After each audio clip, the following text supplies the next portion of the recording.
Atomba, nana maning mamang samnadaba, wa ngakta nganglidu karino. Khangde dai ma. Ai di kebi sa, sum nungsireira kainom tawri. Adu natro, ima ne yam pamjarido. Phare phare.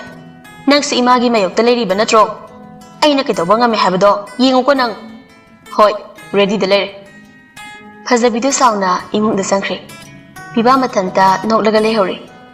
Iren so wakhan nge hakhalaba matung irujagi tarambado tawthoklaga mafi maro loisilaga thori.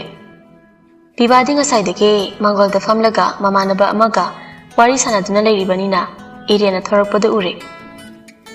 Biba fondo kaklaga kaidano. Daton, ai thaba amata chatluge tawbani. Nasa sungamdaba nangna kai thabangno. Chalaso ai ga chase. Datonga chatminaba nungairi. Biba sarabdawna ai ga japa nungaridaba thabakti kai thabangno. Daton, wakando lana khankino ai kuirak loi. Ando daton ai paisa amta yaude lupa chani khakta pigera ai thuna musingge. Kai nang khalise. Daton paisa lekte hairo. Phare dudi. Ando harga iriando chakhi tawi. Biba fu hawalaga irengi khudang dutta pharaga. Nang kai disa ke habno. Daton ai ate de kasu chakadaba nati. Ai mi yumda thabak suba chatke tawbani. Ado harga iriando luktharaga lekre. Oh, adugira. Ekhoi asomna leiraga nana karigi migi mayumda thabak so yaudeba. Ai imungsida kari sumateng pang mangamdre. Aduna sel tangge tawbani. Biba irengi mamangda leplaga. Aingonde yengo. Iren biba dingre. Adubu irengi milu anidide pirangtana thamatkre. Nang buganana paisa putho haige. Nang imungsida sumlerdi yarai. Aduna hengdege aiga puna thabak chalase. Aduga nangso ada nangga sanaba thabak ama tawraga leiro. Natragana aiga dum leise. Daton hosiki matamda imitsida lairiki mangani thinungaina uba phangtrabi aina kai thabak no tawdoibo. Aise hiram khuding magda chanafam leite. Aise hingbeda matik charibra. Aisu hanglibani tomta. Aina ngasi fawba hinglibase karigino haina. Andubu pakhomdi phangde. Aigi mapokse yam tole. Namituda ima ibani mag pulap lausan biram labadi fagadamne. Hojikti aina nakhoi bihung wahalle. Kapkana kai kapino. Aise nangi kanane haina khange habano. Nang nei bu khaningba maongda khalo. Ai adum yai. Ai nangi damakta matam pumbagi danate. Punsi supagi aigi thawai haksang ani sina sena khaina dri fawba adumak lepkani. Daton asengbagini ai bu thajau. Ai leiringida mi toko aigi mana fawba nangbu yengthi haloi. Daton kaino ngangliba mayam dubo. Aina hana so hakibadane. Ai sana nang tholiba wahai singsa. Kaino haiba khangde. Wahang sunangni. Pakhum sunangni. Wahang hangaloi hayadi pakhum pina bataw. Aduga pakhum piro hairagana wahang leptana hanglakiba su yai. Irendo makuk momai khangdre. Kari haying lino so gyan gamangi. Tumina ngi hang leptana lay. Lupa chani piyo haiba natro. Yarani. Kaidagi lauraba. Yarani ai mingondagi laurage. Aingonda paisa piyo haiba phawba adu ang koy nangna kanadagi lauruduba. Kaino dagi biba hojiktada nafoi tawri. Kaino haide kaino ba. Ai toage haiba. Yarida hojikta migi mayumda thabak chuba chani hairamlaga nana toage di hekta yabro. Yabagini haise. Kamaini yariba. Irendo bibada satyenglaga sumaina yariba. Ngaujaraga marol ama leijaringi aduda irengi matawdo bibagi mafamdadi nungsi kaihawbo ina thokle. Inungda nungsi hale haiduni. Bibada nung inumi tawraga nungsibagi haunabi tafum lafum khangda nungsi hane direct phone lubasu yada sat hairi. Masaksiga putning bana siyada. ꯑꯦ ꯄꯤꯕꯥꯗ ꯅꯣꯛꯂꯒ ꯂꯥꯛꯑꯣ ꯑꯩꯒ ꯑꯣꯏꯅ ꯀꯣꯏꯔꯁꯤ ꯌꯥꯒꯗ꯭ꯔꯣ ꯗꯥꯇꯣꯟ ꯀꯅꯥꯅ ꯌꯥꯔꯣꯏꯗꯣꯏꯅꯣ ꯏꯃꯥꯅ ꯑꯩꯈꯣꯏ ꯃꯍꯤꯡ ꯆꯥꯕꯤꯗ ꯍꯥꯏꯔꯗꯤ ꯁꯨꯡꯌꯥ ꯌꯥꯔꯛꯑꯔꯣꯏ ꯍꯥꯏꯗꯕꯤꯗ ꯆꯠꯀꯗꯕ ꯑꯗꯣ ꯍꯣꯔꯦꯟ ꯍꯜꯂꯛꯑꯒ ꯆꯩꯔꯗꯤ ꯑꯗꯨꯒꯤꯅꯦ ꯅꯪ ꯋꯥꯕꯤꯌꯨ ꯍꯥꯏꯗꯦ ꯑꯩꯅ ꯊꯣꯛꯄ ꯇꯧꯒꯦ ꯑꯁꯨꯝꯅ ꯄꯤꯕꯥꯅ ꯏꯔꯦꯟꯕ ꯄꯨꯗꯨꯅ ꯀꯣꯏꯕ ꯆꯠꯈ꯭ꯔꯦ ꯋꯥꯡꯂꯦꯟꯅ ꯂꯤꯡꯈꯠꯄ ꯀꯝꯄꯅꯤ ꯑꯅꯤꯗꯨꯗꯅꯤ ꯚꯥꯎꯗꯣꯟ ꯌꯥꯝ ꯊꯥꯖꯗꯅ ꯃꯥꯒꯤ ꯈꯣꯡꯂꯩ ꯈꯔꯒ ꯂꯥꯛꯇꯨꯅ ꯀꯝꯄꯅꯤ ꯑꯗꯨꯒꯤ ꯃꯦꯅꯦꯖꯔ ꯑꯗꯨꯗ ꯌꯥꯝ ꯍꯥꯎꯇꯕ ꯈꯣꯟꯗꯥꯗ ꯍꯥꯏꯔꯤ ꯅꯈꯣꯏ ꯄ꯭ꯔꯣꯄꯥꯏꯇꯔ ꯂꯥꯛꯄ꯭ꯔꯥ ꯂꯥꯛꯑꯗꯤ ꯀꯧꯔꯨꯁꯨ ꯆꯠꯂꯣ ꯃꯤ ꯂꯥꯛꯍꯧꯏ ꯍꯥꯏꯔꯤꯁꯨ ꯃꯦꯅꯦꯖꯔ ꯑꯗꯨꯁꯨ ꯎꯁꯤꯠꯇꯅ ꯈꯨꯝꯂꯛꯏ ꯍꯥꯏꯒꯗꯕꯗꯣ ꯑꯗꯨꯝ ꯍꯥꯏꯕꯤꯔꯝꯃꯣ ꯑꯩ ꯍꯣꯔꯦꯟ ꯁꯔ ꯂꯥꯛꯂꯒ ꯇꯝꯒꯦ ꯍꯥꯏ ꯁꯤꯁꯨ ꯄꯥꯈꯨꯝꯗꯤ ꯑꯗꯨꯝ ꯌꯥꯏꯅꯦ ꯅꯪ ꯑꯩꯁꯦ ꯀꯅꯥꯅꯣ ꯈꯪꯕ꯭ꯔꯣ ꯑꯩ ꯑꯗꯣꯝꯕꯨ ꯀꯅꯥꯅꯣ ꯍꯥꯏꯕ ꯈꯪꯖꯗꯦ ꯑꯗꯨꯒ ꯈꯪꯂꯨꯕꯒꯤ ꯃꯊꯧꯁꯨ ꯇꯥꯗꯦ ꯚꯥꯎꯗꯣꯟꯅ ꯎꯁꯤꯠꯇꯕ ꯃꯤꯅꯣꯛ ꯑꯃ ꯅꯣꯛꯂꯒ ꯅꯪꯁꯤ ꯌꯥꯝ ꯊꯧꯏꯅꯦ ꯍꯨꯏꯒ ꯑꯣꯏꯔꯗꯤ ꯐꯒꯗꯕ ꯑꯩꯅ ꯂꯩꯔꯝꯕꯁꯨ ꯌꯥꯕꯅꯤ ꯃꯐꯝ ꯑꯁꯤꯗ ꯑꯗꯣꯝ ꯀꯔꯤꯒꯤ ꯂꯥꯛꯄꯅꯣ ꯏꯊꯛꯀꯤ ꯑꯍꯟꯅꯤ ꯕꯦꯕꯥꯔ ꯀꯥꯏꯅꯤꯡꯗꯦ ꯂꯦꯡꯕꯤꯔꯣ ꯍꯣꯏꯅꯦ ꯑꯩꯁꯨ ꯏꯊꯧ ꯆꯤꯟꯈ꯭ꯔꯕ ꯃꯤꯅꯤ ꯅꯣꯏꯒꯤꯁꯤꯗ ꯂꯥꯛꯏꯁꯦ ꯂꯥꯛꯅꯤꯡꯗꯅꯒ ꯂꯥꯛꯄ ꯅꯠꯇꯦꯀꯣ ꯅꯈꯣꯏ ꯁ꯭ꯋꯥꯏꯗ ꯂꯥꯛꯂꯒ ꯚꯥꯎꯗꯣꯟ ꯂꯥꯛꯑꯝꯃꯤ ꯍꯥꯏꯅ ꯇꯝꯃꯨꯀꯣ ꯃꯔꯝ ꯃꯣꯛꯄꯅꯤ ꯍꯌꯦꯡ ꯃꯇꯥꯡ ꯆꯥꯕ ꯀꯥꯟꯗ ꯅꯣꯡꯃꯩ ꯃꯔꯨ ꯑꯃꯅ ꯂꯃꯟ ꯁꯤꯟꯒꯦ ꯑꯗꯨ ꯍꯥꯏꯔꯒ ꯑꯃꯨꯛꯁꯨ ꯌꯥꯝ ꯀꯔꯦꯝꯅꯅ ꯅꯣꯛꯂꯛꯏ ꯃꯦꯅꯦꯖꯔꯗꯣ ꯍꯥꯏꯅꯤꯡꯉꯥꯏ ꯂꯩꯇꯅ ꯁꯥꯎꯔꯕꯅꯤ ꯑꯗꯨꯕꯨ ꯐꯥꯊꯔꯒ ꯌꯥꯝ ꯆꯤꯡꯂꯦꯝꯅ ꯍꯥꯏꯔꯛꯏ ꯈꯨꯠꯇ ꯈꯨꯠꯂꯥꯏ ꯄꯥꯏꯔꯒ ꯑꯀꯟꯕ ꯁꯥꯗꯨꯅ ꯃꯤꯕꯨ ꯀꯤꯍꯟ ꯈꯪꯍꯟꯕꯒꯤ ꯊꯕꯛꯁꯦ ꯂꯦꯞꯄꯤꯔꯣ ꯃꯗꯨꯗ ꯑꯩꯅ ꯀꯤꯒꯗꯕ ꯅꯠꯇꯦ ꯍꯣꯏꯗ ꯌꯦꯡꯅꯕ ꯇꯥꯔꯦꯗꯅ ꯑꯁꯨꯝꯅ ꯚꯥꯎꯗꯣꯟ ꯆꯠꯈ꯭ꯔꯦ ꯃꯦꯅꯦꯖꯔꯗꯨ ꯁꯥꯎꯅꯤꯡꯅ ꯂꯩꯍꯧꯔꯦ ꯑꯁꯣꯝꯗꯅ ꯀꯝꯗꯧꯔꯤ ꯌꯥꯏꯈꯣꯝꯕꯁꯇꯣ ꯀꯥꯔ ꯁꯣꯔꯨꯝꯗꯒꯤ ꯍꯜꯂꯛꯄꯗ ꯅꯨꯄꯤ ꯑꯃ ꯃꯥꯒꯤ ꯒꯥꯔꯤ ꯃꯃꯥꯡꯗ ꯂꯦꯞꯇꯨꯅ ꯒꯥꯔꯤ ꯈꯥꯝꯃꯨ ꯍꯥꯏꯕꯒꯨꯝ ꯇꯧꯔꯤ ꯌꯥꯏꯈꯣꯝꯕꯁꯨ ꯅꯨꯄꯤꯗꯨꯒꯤ ꯃꯅꯥꯛ ꯑꯣꯏꯔꯞꯅ ꯒꯥꯔꯤꯗꯨ ꯈꯥꯝꯂꯒ ꯒꯥꯔꯤꯒꯤ ꯊꯣꯡꯅꯥꯎꯗꯨꯗ ꯃꯀꯣꯛꯇꯣ ꯍꯥꯏꯔꯞ ꯂꯤꯊꯣꯛꯂꯒ ꯌꯦꯡꯗꯨꯅ ꯍꯥꯏꯔꯛꯏ ꯀꯗꯥꯏ ꯌꯧꯒꯗꯕꯅꯣ ꯑꯩꯁꯦ ꯅꯝꯕꯣꯜ ꯌꯧꯒꯗꯕꯅꯦ ꯑꯗꯣ ꯑꯩꯒꯤ ꯒꯥꯔꯤꯗꯣ ꯌꯥꯔꯛꯇꯕꯗꯒꯤ ꯋꯥꯔꯛꯁꯣꯞꯇ ꯊꯅꯝꯃꯦ ꯂꯥꯏꯟ ꯒꯥꯔꯤꯗ ꯆꯠꯀꯗꯕꯁꯨ ꯐꯔꯛ ꯑꯃ ꯏꯇꯥ ꯇꯥꯔꯦ ꯌꯥꯔꯗꯤ ꯑꯃꯨꯛꯇ ꯍꯦꯜꯞ ꯇꯧꯕꯤꯌꯨꯕ ꯑꯩꯁꯨ ꯊꯕꯛ ꯑꯃ ꯂꯩ ꯍꯥꯏꯗꯨꯅ ꯈꯔ ꯉꯟꯅ ꯍꯜꯂꯛꯄꯅꯤ ꯑꯩ ꯑꯗꯣꯝꯒꯤ ꯃꯇꯦꯡ ꯁꯣꯏꯗꯅ ꯄꯥꯡꯖꯒꯦ ꯌꯥꯝ ꯅꯨꯡꯉꯥꯏꯖꯔꯦ ꯑꯁꯨꯝꯅ ꯌꯥꯏꯈꯣꯝꯕ ꯅꯨꯄꯤ ꯑꯗꯨꯕꯨ ꯅꯝꯕꯣꯜ ꯇꯥꯅ ꯊꯤꯡꯈ꯭ꯔꯦ ꯁꯣꯝꯗꯅ ꯄꯤꯕꯥꯗꯤ ꯋꯥꯈꯜꯒꯗꯣ ꯁꯥꯊꯤꯅ ꯅꯨꯡꯉꯥꯏꯔꯤ ꯃꯊꯟꯇ ꯃꯣꯟꯗ꯭ꯔꯪ ꯁꯥꯟꯅꯔꯤ ꯅꯐꯣꯏꯁꯨ ꯇꯧꯔꯤ ꯃꯥꯅ ꯐꯝꯂꯤꯕꯗꯣ ꯀꯅꯥꯁꯨ ꯂꯩꯇꯦ ꯃꯇꯣꯝꯇꯅꯤ ꯀꯦꯕꯤꯟ ꯃꯅꯨꯡꯗ ꯑꯁꯣꯝꯗꯅ ꯌꯥꯏꯈꯣꯝꯕꯅ ꯑꯗꯣ ꯀꯩ ꯃꯤꯡ ꯀꯧꯒꯦ ꯄꯨꯖꯥ ꯀꯧꯏ ꯑꯣ ꯑꯩꯒꯤꯅ ꯌꯥꯏꯈꯣꯝꯕ ꯑꯗꯣ ꯆꯍꯤ ꯀꯌꯥꯃꯨꯛꯀ ꯁꯨꯔꯕꯒꯦ ꯂꯥꯟꯅ ꯂꯧꯕꯤꯅꯨꯀꯣ ꯁꯨꯝ ꯅꯝꯍꯥꯏ ꯇꯧꯕꯁꯦ ꯅꯨꯡꯉꯥꯏꯇꯦ ꯑꯗꯨꯒꯤꯅꯤ ꯀꯩꯁꯨ ꯀꯥꯏꯗꯦꯗ 25 ꯁꯨꯃꯥꯏꯅ ꯂꯩꯔꯝꯒꯗ꯭ꯔꯥ ꯈꯜꯂꯤ ꯑꯣ ꯑꯗꯨꯗꯤ ꯑꯩꯉꯣꯟꯗꯒꯤ ꯍꯜꯂꯤ ꯃꯤꯡ ꯑꯣꯏꯅ ꯀꯧꯅꯔꯁꯨ ꯀꯩꯁꯨ ꯀꯥꯏꯗꯦꯗ ꯇꯥꯃꯣ ꯍꯥꯏꯅ ꯀꯧꯔꯒꯦ ꯌꯥꯏꯌꯦ ꯑꯗꯣ ꯇꯥꯃꯣꯁꯦ ꯌꯨꯝ ꯄꯥꯟꯗ꯭ꯔꯤꯕ ꯅꯠꯇ꯭ꯔꯣ ꯑꯥꯎ ꯄꯥꯟꯗ꯭ꯔꯤ ꯑꯗꯣ ꯈꯪꯅꯕꯗꯤ ꯂꯩꯕ꯭ꯔꯣ ꯑꯗꯨꯁꯨ ꯂꯩꯇꯦ ꯄꯨꯖꯥꯗꯣ ꯃꯊꯟꯇ ꯁꯠ ꯍꯥꯏꯗꯣꯔꯛꯏ ꯑꯁ ꯑꯩꯒꯤ ꯗꯥꯎ ꯈꯨꯌꯥꯁꯤꯗꯤ ꯀꯩ ꯍꯥꯏꯕꯅꯣ ꯑꯩꯕꯨ ꯀꯩ ꯍꯥꯏꯈꯤꯒꯦ ꯀꯩꯅꯣꯝꯃ ꯍꯥꯏꯈꯤꯕꯗꯤ ꯃꯥꯟꯕ ꯑꯩ ꯐꯖꯅ ꯇꯥꯍꯧꯗ꯭ꯔꯕ ꯄꯨꯖꯥꯗꯣ ꯅꯣꯛꯅꯤꯡꯕꯁꯨ ꯐꯥꯎꯔꯛꯏ ꯑꯗꯨꯒ ꯃꯃꯣꯟ ꯇꯧꯅ ꯇꯥꯍꯧꯗ꯭ꯔꯤꯗꯣ ꯌꯥꯝ ꯐꯔꯕꯅꯤ ꯑꯁꯨꯝꯅ ꯄꯨꯖꯥꯒꯤ ꯂꯩꯐꯝꯗꯨ ꯌꯧꯔꯗꯨꯅ ꯒꯥꯔꯤꯗꯣ ꯑꯃꯨꯛ ꯈꯥꯝꯂꯒ ꯄꯨꯖꯥ ꯇꯞꯅ ꯀꯨꯝꯊꯔꯛꯏ ꯑꯗꯨꯗꯤ ꯑꯩ ꯑꯃꯨꯛ ꯆꯠꯂꯒꯦꯀꯣ ꯑꯍꯣꯏ ꯑꯗꯨ ꯇꯥꯃꯣꯒꯤ ꯅꯝꯕꯔ ꯄꯤꯔꯝꯕ ꯀꯔꯤ ꯑꯀꯥꯏꯕ ꯂꯩꯕꯒꯦ ꯌꯥꯏꯈꯣꯝꯕꯗ ꯃꯥꯒꯤ ꯀꯥꯔꯠ ꯑꯃ ꯂꯧꯊꯣꯛꯂꯒ ꯁꯤꯗ ꯌꯥꯎꯔꯕꯅꯦ ꯊꯦꯡꯀ꯭ꯌꯨ ꯇꯥꯃꯣ ꯑꯩ ꯆꯠꯂꯦꯀꯣ ꯑꯁꯨꯝꯅ ꯌꯥꯏꯈꯣꯝꯕ ꯃꯌꯨꯝꯗ ꯑꯃꯨꯛ ꯍꯟꯈ꯭ꯔꯦ ꯀꯤꯆꯟꯗꯅꯤ ꯏꯔꯦꯟ ꯆꯥꯛꯇꯣ ꯊꯤꯕ ꯂꯣꯏꯔꯒ ꯃꯊꯪ ꯆꯥꯛꯄꯥꯎ ꯄꯤꯕ ꯂꯥꯛꯏ ꯑꯗꯨꯒ ꯏꯀꯣꯟ ꯀꯣꯟꯕꯗ ꯄꯤꯕꯥꯒꯤꯗ ꯆꯪꯂꯛꯏ ꯄꯤꯕꯥꯒꯤ ꯀꯥꯒꯤ ꯊꯣꯡꯖꯤꯟꯗꯨꯗ ꯂꯦꯞꯂꯒ ꯗꯥꯇꯣꯟ ꯆꯥꯛ ꯂꯣꯏꯔꯦ ꯄꯤꯕꯥꯗꯣ ꯈꯨꯝꯂꯛꯇ꯭ꯔꯕꯗ ꯃꯅꯥ ꯄꯪꯕ꯭ꯔꯥ ꯈꯪꯗꯦꯕ ꯑꯩꯅ ꯉꯁꯤ ꯁꯥꯎꯔꯛꯇꯅ ꯁꯠ ꯆꯪꯁꯤꯜꯂꯒ ꯃꯅꯥꯁꯦ ꯂꯩꯔꯒ ꯄꯨꯊꯣꯔꯛꯀꯅꯦꯕ ꯏꯔꯦꯟ ꯑꯃꯨꯛꯀꯁꯨ ꯀꯧꯏ ꯗꯥꯇꯣꯟ ꯁꯤꯔꯕ꯭ꯔꯥ ꯈꯪꯗꯦ ꯃꯇꯨꯡꯗ ꯀꯅꯥ ꯂꯥꯛꯏ ꯂꯥꯛꯇꯦ ꯀꯩꯗꯧꯔꯤ ꯍꯥꯏꯕꯒ ꯍꯟꯅ ꯌꯦꯡꯗꯉꯩ ꯃꯆꯤꯟꯗꯣ ꯄꯉꯥꯡꯗ ꯉꯥꯡꯏ ꯑꯁꯨꯀꯅ ꯀꯧꯕꯁꯤꯕꯨ ꯃꯅꯥꯁꯤ ꯇꯥꯗ꯭ꯔꯥ ꯈꯪꯗꯦꯕ ꯇꯨꯡꯂꯣꯝꯗꯒꯤ ꯁꯠ ꯍꯥꯏꯔꯛꯏ ꯆꯩꯕ ꯂꯣꯏꯔꯕꯣ Iriendo mami laupthoklaga tapna haijai. Madi aigi tungsida lepnaga kaidawriba. Bibado nokmi sitawribani aduga satlai thoro kaidawrage. Tumina murum sondraso. Iriendo noksinaraga tapna laithori. Aduga khanglawlori. Ahoy ma! Mami tasto chajat aisingkhre. Kaino aibu kaidawrage. Angawi kainang doidubo. Iriendo bibana lepliba mafam adudagi thairaga chake tawi.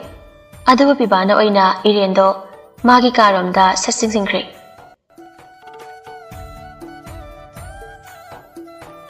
Kaino dadon? Aina tarise nang miyam ushiti adugini. Amja thando haiba. Hekta tarai na thadokpu yabro. Adudi kaidawdeba. Biba sum nokningba pharotuna nafe tawraga kaidawde male. Khangdejo. Nana namit isilise kaigino. Asibo ingonda hangi. Nangonda hangjodi ingonda hangadro. Amta thadok haiba. Ngamoy. Nami bangtho aduga thadoke. Dadon haune. Ai koi law jani ko. Kaigi law deba. Dadon nang nupi thininga ba. Mama ise. Kara dum kan bane. Chalo. Furit lili roba. Aduga misa panglake. Adagiro. Nana namit isilida. Sono jabi. Aidi kay wari khalure. Ado aidi sum chamna tawle se selaga changlakpani. Nang leremni so khangde yare nami pang. Furit hoibema nicharabado. Iriendo mamit na mo isilaga nama panglaga yingle. Ani mo pango haibani. Iriendo mamit ani magsat pang tholaga masaksiga. Aigi saksida nang ngawri dadi. Dadon nang ngawnu ko. Kaino nang sono junu ko. Lao chak charuse. Khanggaw sidadi hongdor khigedana. Khanggaw hongba phangba ai lekho hairo. Kaino dadon pangno tuno ido. So I say nungsibi na waijari aduna noiba. Lehawro nang oina lehawro. Adu haraga khanggaw do hongi hektaropaga aida kaidino macha chahorage. Bibado ngasidi nokpada loire. Iren bibagi kadagi hektorakpaga kisanda mu changli. Yakhongbodu pujaga wari sanadun leirami fonda. Aduna yakhongbasto noktuna wari sanadun leibudu ubada. Iriendo thongjinda leplaga ngihak tuminale mathanda sakhali. Kaino moi mase manaw ani se ngahor chalo.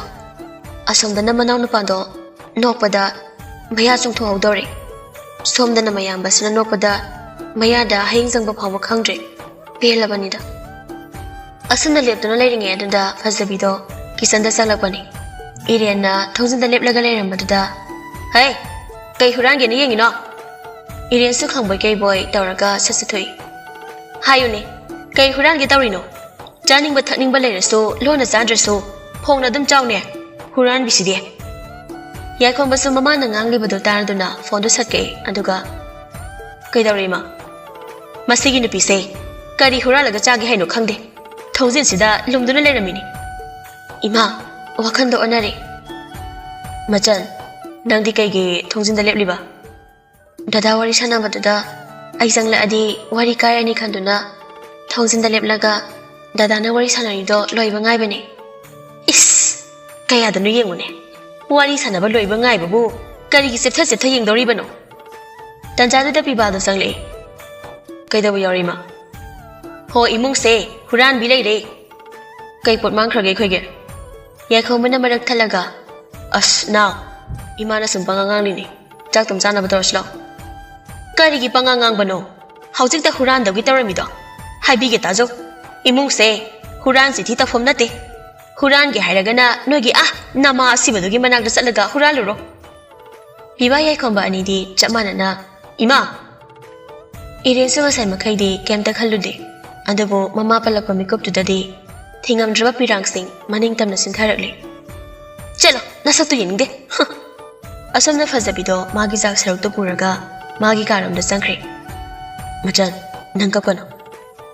Kai kapino huran bini hagira karina hagege. Hainingba haisana. Huralu jaga loire. Lo chaktum charse. Irien wahai ama phawba khumdana mabung anigi chakto Lizanaba awal apa yang selam laga tapna hari. Dada, Daton, ay ko na charage. Ando haram naga iriyan da thokri. Now, ima ase sumana sum tawdi yar. Baba da hidok laga amukta sa hensi. Dada, ima ase asumana puksel PM gani haiba khanglude. Ima ge sigi mawong sidi, dada ibani gi napi da, masin nam kanbi, ima ga chak manabi napi thita yari dori. Natradi natu itu fawa lefong khanglar. Bibagi wa khuai da yai khong bado kari bu khalat li no khangdi noglei. Aduga, nati, asing bagini da, ay na haise. Ay kay masan daw na mi pik pa suyari. Haydi mi pi adi, ima na pahiraga lang ki ba suyay. Ado na ima dagi hina wang chawa, mi uhinda ba suyari. Bibagi ay khong bagi wa do taraga matanda khali. Ay kay da na haise yung wane. Magi machan se, ay na lau daw rabani di khangji, ha. Kaya lairaga, ay na semdok hito ini se khangdeba. Bibana tumi na like ba do da yai ko mana now kidare oh kisha taw da ai shi sum khali bani nabi se mapangang kharak kaladi ima ga se mamaw anina marai na chappaga thangbra natraga langthokra tawjaran ima na ga lam hen ba yari dorni cham ado da ai ke bi do amta karu khige mathan ta mu ke tharaga lemlani kawbiro asumna biba do irengi manakta mu lai Somdana irian de mathayam nungai tana lai ribani. Homies, amta sangjar kya bro. Irian do tari bani, biba na kauri bado. Adabu komdre. Biba amuka sukari. Homies, karino manata thirabo tawi shiba. Daton, chango. Biba so sasang silaga, irian gi manak talip laga. Taradi sarkum lakpo yadro. Daton, kay leirage. Jaksa slow. Aide chakchaning gi dato koige kem ta taunde daton hoi chabiyuro bibadu yamna mong hadana surta bata daba isai mate amasale iren bu themli bani haiduna nungsibi nangi nungsi wa khalda tumba chaba kandana lele punsi Kaina ki bataradi kari oi hauni kallu bada aidi ngaure nangi wa kalda pungau ngaure Bibagi isai tamada hojita mathai nungai tana leirambi irendo nomi tawraga Dato isai am hai hai bani fazadro Ihan pasay po. Adadi chaksaras lo. Asam na hawkre na mitumaso. Nang nanungay ni Hardy laiti, layring amdaba. Ing nasik nangan sabi purimagi thasani nangdi. Ay gitamoy gi. Karam na hayasige isinsina nang bunusi hayna. Oy zabathiba taragadra. Office dani. Wanglen Kevin the family bani. Sir, ayung to sangjara Manager, yani, lengsin biro. Manager to susang to na. Ay sir da, wafu mamata haisagi daw bani. Hekta fambiyo. Oh, sir. Ngahan, baudun ko ba miyo ay malaam. Kari haram liba. Sir labor hangami. Ay gaso kon kara kasi wang kanare. Madugi mi daw, afaw mi nati. Ay na di mabo, kaya thoy na lana lawki balayti. Ado mana di ay say. Koi thi hai bagi pau hana su dakre ai ma mu naraga kari maram lei bagi ai bu thi bano hai bado khangdok ta yari dori sir magi maung do mi yang ushita bagi maung ne asumna wanglengi mafamda manager aduna baudo na hairamba amadi makhoi ani sanaki ba wari do sithadana tamname wanglen wari do taraba matung tapna tawsana pangdaba migi haunabini mana tawrido achumbani sir Ado nang ngarang sel kara piyu habidane. Ahoy sir. Nangi account da kablagi ko. Iham nungai jare sir. Ai gi thagi phangpham to salary dagi phangba henjana lawsi le tawise. Ado ai gi thagi pe dagi khara phabi rasu yani. Ado maina haigan. Miyoi bai khoi se are ba mating pang na gadaw bani. Thamoi singna ga lore. Nangi ibe mado khonglo palo bulaitana. Mamit mamai pangbo er sanuko. ꯁꯔꯒꯤ ꯇꯧꯃꯤꯃꯜ ꯂꯨꯁꯤꯒꯤ ꯀꯧꯖꯔꯦ ꯑꯩꯁꯨ ꯏꯆꯥ ꯌꯥꯏꯈꯣꯡꯕꯒꯤ ꯃꯅꯥꯛꯇ ꯆꯠꯀꯗꯧꯔꯤꯕꯅꯤ ꯄꯨꯟꯅ ꯊꯣꯛꯃꯤꯟꯅꯈ꯭ꯔꯁꯤ ꯑꯁꯨꯝꯅ ꯑꯅꯤꯗꯣ ꯊꯣꯛꯃꯤꯟꯅꯈ꯭ꯔꯦ ꯚꯥꯎꯗꯣꯟꯒꯤ ꯌꯨꯝꯗꯅꯤ ꯂꯣꯌꯥꯟꯗꯣ ꯃꯌꯨꯝꯗꯒ ꯅꯤꯡꯊꯤ ꯅꯨꯡꯉꯥꯏꯅ ꯂꯩꯕ ꯅꯠꯇꯦ ꯃꯄꯥꯒ ꯃꯅꯥꯎꯅꯨꯄꯥꯒ ꯃꯈꯣꯏ ꯑꯅꯤꯒꯤ ꯃꯑꯣꯡ ꯃꯇꯧꯗꯣ ꯍꯩꯅꯗꯕꯒꯤ ꯚꯥꯎꯗꯣꯟꯗꯣ ꯌꯥꯝ ꯃꯈꯧ ꯄꯣꯡꯅ ꯃꯥꯒꯤ ꯈꯣꯡꯂꯩꯁꯤꯡ ꯑꯗꯨꯗ ꯍꯥꯏꯔꯛꯏ ꯅꯈꯣꯏ ꯀꯅꯥ ꯀꯅꯥ ꯋꯥꯡꯂꯦꯟꯕꯨ ꯍꯥꯠꯄ ꯉꯝꯒꯅꯤ ꯍꯦꯔꯥ ꯇꯥꯃꯣ ꯑꯩꯈꯣꯏꯅ ꯊꯕꯛꯇꯣ ꯄꯥꯡꯊꯣꯛꯑꯣ ꯍꯥꯏꯔꯒ ꯂꯣꯏꯔꯦ ꯑꯗꯨꯅꯤꯗꯅ ꯅꯈꯣꯏꯅ ꯑꯄꯥꯝꯕ ꯄꯩꯁꯥ ꯑꯩꯅ ꯄꯤꯒꯅꯤ ꯋꯥꯡꯂꯦꯟꯕꯨ ꯃꯔꯨ ꯐꯨꯛꯅ ꯃꯨꯠꯊꯠꯄ ꯍꯥꯏꯕꯁꯦ ꯑꯩꯒꯤ ꯂꯦꯡꯗ꯭ꯔꯕ ꯄꯥꯟꯗꯝꯅꯤ ꯅꯨꯄꯥ ꯑꯃꯅ ꯑꯃꯨꯛ ꯀꯔꯤ ꯃꯥꯒꯤ ꯃꯆꯥꯅꯨꯄꯥ ꯑꯅꯤ ꯂꯩꯕꯗꯨꯁꯨ ꯃꯄꯥ ꯂꯩꯈꯤꯗ꯭ꯔꯕꯅꯤꯅ ꯊꯕꯛꯇꯣ ꯃꯥꯏꯄꯨꯅꯅ ꯇꯧꯕꯁꯨ ꯉꯝꯅꯔꯣꯏ ꯑꯗꯨꯗꯒꯤꯗꯤ ꯃꯣꯏꯒꯤ ꯀꯝꯄꯅꯤꯗꯣ ꯅꯣꯡꯃ ꯅꯣꯡꯃꯒꯤ ꯑꯁꯨꯝ ꯃꯔꯥꯏ ꯆꯥꯏꯊꯔꯛꯂꯅꯤ ꯃꯗꯨꯒꯤ ꯈꯨꯗꯣꯡꯆꯥꯕꯗꯨ ꯂꯧꯔꯒ ꯑꯩꯈꯣꯏꯅ ꯃꯈꯣꯏꯕꯨ ꯃꯥꯏꯊꯤꯕ ꯄꯤꯒꯗꯕꯅꯤ ꯚꯥꯎꯗꯣꯟꯅ ꯃꯗꯨꯃꯛꯅꯤ ꯑꯩꯅ ꯄꯥꯝꯕꯁꯨ ꯑꯁꯨꯝꯅ ꯃꯈꯣꯏ ꯌꯥꯝꯀꯠꯂꯛꯄꯦꯅ ꯅꯣꯛꯂꯤ ꯃꯗꯨꯒꯤ ꯃꯤꯀꯨꯞꯇꯨꯃꯛꯇꯗ ꯂꯣꯌꯥꯗꯣ ꯁꯆꯪꯁꯤꯜꯂꯛꯇꯨꯅ ꯈꯣꯟꯖꯦꯜ ꯀꯜꯂꯞꯅ ꯍꯥꯏꯔꯛꯏ ꯅꯈꯣꯏꯅ ꯃꯤ ꯍꯥꯠꯂꯨꯔꯗꯤ ꯅꯣꯏꯕꯨ ꯇꯨꯃꯤꯟꯅ ꯂꯩꯕ ꯌꯥꯒꯗ꯭ꯔꯣ ꯍꯧꯖꯤꯛꯇ ꯕ꯭ꯔꯖ ꯇꯥꯕꯒꯨꯝ ꯈꯥꯛꯅ ꯈꯥꯛꯅ ꯅꯣꯛꯂꯝꯕꯁꯤꯡꯗꯣ ꯇꯨꯃꯤꯟ ꯇꯨꯃꯤꯟ ꯂꯩꯅꯈ꯭ꯔꯦ ꯑꯃꯅ ꯑꯃꯗ ꯌꯦꯡꯅꯗꯨꯅ ꯑꯣ ꯅꯪꯗꯤ ꯀꯔꯝ ꯀꯥꯟꯗ ꯂꯥꯛꯏꯕ ꯄꯥꯕꯨꯡ ꯀꯔꯤꯅꯣ ꯄꯥꯕꯨꯡꯅ ꯇꯧꯔꯤꯁꯤꯕꯣ ꯅꯪꯗꯤ ꯑꯩꯅ ꯇꯧꯔꯤꯁꯦ ꯀꯔꯤꯅꯣ ꯈꯪꯂꯣꯏ ꯑꯗꯨꯅ ꯍꯥꯏꯕꯒꯤ ꯃꯊꯧ ꯇꯥꯗꯦ ꯄꯥꯕꯨꯡ ꯃꯤꯒꯤ ꯃꯥꯡꯅꯕ ꯇꯧꯔꯗꯤ ꯄꯥꯕꯨꯡꯁꯨ ꯑꯐꯕ ꯈꯛ ꯑꯣꯏꯔꯣꯏ ꯄꯥꯕꯨꯡꯒꯤ ꯀꯔꯤ ꯋꯥꯠꯀꯦ ꯑꯁꯨꯛ ꯑꯋꯥꯠ ꯑꯄꯥ ꯂꯩꯇꯅ ꯄꯥꯜꯂꯤꯕ ꯌꯨꯝ ꯑꯁꯤꯗꯒꯤ ꯍꯦꯟꯅ ꯀꯔꯝꯕ ꯑꯍꯦꯟꯕꯅꯣ ꯑꯃꯨꯛ ꯄꯥꯝꯂꯤꯁꯦ ꯍꯥꯏꯒꯊꯥ ꯍꯧꯖꯤꯛꯀꯤ ꯃꯇꯝꯗ ꯈ꯭ꯋꯥꯏꯗꯒꯤ ꯃꯔꯨ ꯑꯣꯏꯔꯤꯕꯁꯦ ꯃꯅꯤ ꯑꯃꯗꯤ ꯄꯥꯋꯔꯅꯤ ꯈꯪꯉꯕ꯭ꯔꯥ ꯁꯦꯜ ꯄꯥꯏꯔꯕꯗꯤ ꯃꯤꯆꯪ ꯋꯥꯠꯇꯦ ꯑꯗꯨꯅ ꯄ꯭ꯔꯤꯊꯤꯕꯤꯗ ꯂꯩꯔꯤꯕ ꯃꯤꯑꯣꯏ ꯄꯨꯝꯅꯃꯛꯇꯒꯤ ꯈ꯭ꯋꯥꯏꯗꯒꯤ ꯍꯦꯟꯕ ꯑꯍꯦꯟꯕ ꯍꯥꯏꯕꯗꯣ ꯑꯣꯏꯅꯕ ꯍꯣꯠꯅꯒꯗꯕꯅꯤ ꯑꯩꯁꯦ ꯂꯥꯏꯕꯛ ꯌꯥꯝ ꯊꯤꯕ ꯃꯄꯣꯛꯅꯤ ꯑꯩꯒꯤ ꯏꯄꯥꯅ ꯑꯁꯨꯛ ꯀꯔꯝ ꯆꯥꯎꯔꯝꯒꯅꯤ ꯈꯜꯂꯨꯗꯕꯅꯤ ꯃꯗꯨ ꯑꯩꯒꯤ ꯋꯥꯈꯜ ꯑꯣꯟꯅꯔꯦ ꯆꯠꯂꯣ ꯌꯥꯔꯦ ꯅꯪ ꯀꯩꯗꯧꯕ ꯂꯥꯛꯏꯅꯣ ꯑꯩꯒꯤ ꯌꯨꯝꯗ ꯂꯥꯛꯄꯕꯨ ꯃꯔꯝ ꯍꯪꯂꯤꯕ ꯄꯥꯕꯨꯡꯁꯦ ꯑꯉꯛꯄ ꯍꯥꯏꯕꯗꯨꯅꯤ ꯅꯪꯗꯤ ꯌꯨꯝꯁꯤꯗ ꯂꯩꯅꯤꯡꯗꯦ ꯍꯥꯏꯗꯨꯅ ꯁꯨꯡꯂꯥꯛꯁꯨ ꯂꯥꯛꯈꯤꯗ꯭ꯔꯕ ꯅꯠꯇ꯭ꯔꯣ ꯑꯗꯨꯅ ꯅꯣꯡ ꯐꯥꯗꯣꯛ ꯂꯥꯛꯄꯅꯤꯅ ꯃꯔꯝ ꯍꯪꯐꯝ ꯊꯣꯛꯇ꯭ꯔꯣ ꯑꯩ ꯌꯨꯝꯁꯤꯗ ꯉꯥꯏꯍꯥꯛꯇ ꯄꯣꯊꯥꯒꯦ ꯍꯥꯏꯅ ꯂꯥꯛꯄꯅꯤ ꯅꯈꯣꯏꯒꯤ ꯅꯧꯅ ꯇꯧꯁꯤ ꯎꯔꯒ ꯈꯣꯏꯗꯧ ꯍꯦꯛꯇ ꯁꯥꯎꯒꯠꯄ ꯑꯁꯨꯝꯅ ꯂꯣꯌꯥ ꯊꯣꯛꯈ꯭ꯔꯦ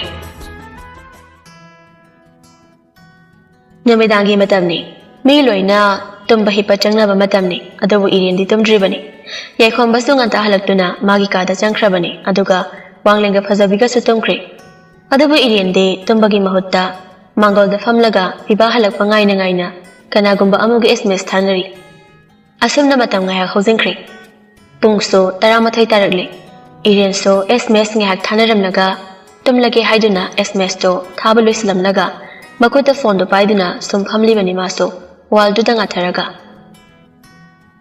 ꯑꯗꯨꯕꯨ ꯃꯥꯗꯤ ꯋꯥꯜꯗꯨꯗ ꯉꯥꯊꯔꯒ ꯑꯗꯨꯃꯛ ꯇꯨꯝꯊꯈ꯭ꯔꯦ ꯉꯥꯏꯍꯥꯛꯀꯤ ꯃꯇꯨꯡ ꯄꯤꯕꯥꯁꯨ ꯍꯜꯂꯛꯇꯨꯅ ꯒꯦꯠꯇꯣ ꯍꯥꯡꯂꯒ ꯒꯥꯔꯤꯗꯣ ꯊꯧꯖꯤꯜꯂꯛꯇꯨꯅ ꯃꯐꯝ ꯆꯥꯅ ꯈꯥꯝꯂꯒ ꯏꯃꯨꯡꯂꯣꯝꯗ ꯆꯪꯂꯛꯏ ꯑꯗꯨꯕꯨ ꯏꯔꯦꯟꯅ ꯋꯥꯜꯗ ꯉꯥꯊꯔꯒ ꯇꯨꯝꯕꯗꯨ ꯎꯕꯗ ꯇꯞꯅ ꯆꯪꯁꯤꯜꯂꯒ ꯍꯧꯗꯣꯔꯛꯏ ꯇꯥꯕ꯭ꯔꯣ ꯁꯦ ꯃꯤꯠ ꯁꯤꯡꯉꯣ ꯏꯔꯦꯟ ꯃꯃꯤꯠꯇꯣ ꯍꯥꯏꯔꯞ ꯅꯣꯏꯔꯒ ꯃꯃꯤꯠꯇꯣ ꯇꯞꯅ ꯄꯥꯡꯂꯛꯏ ꯗꯥꯇꯣꯟ ꯍꯥꯎꯅꯦ ꯑꯁ ꯃꯅꯝꯁꯤꯗꯤ ꯅꯣꯡ ꯐꯥꯗꯣꯛꯅꯤꯕ ꯑꯗꯨꯏꯁꯨ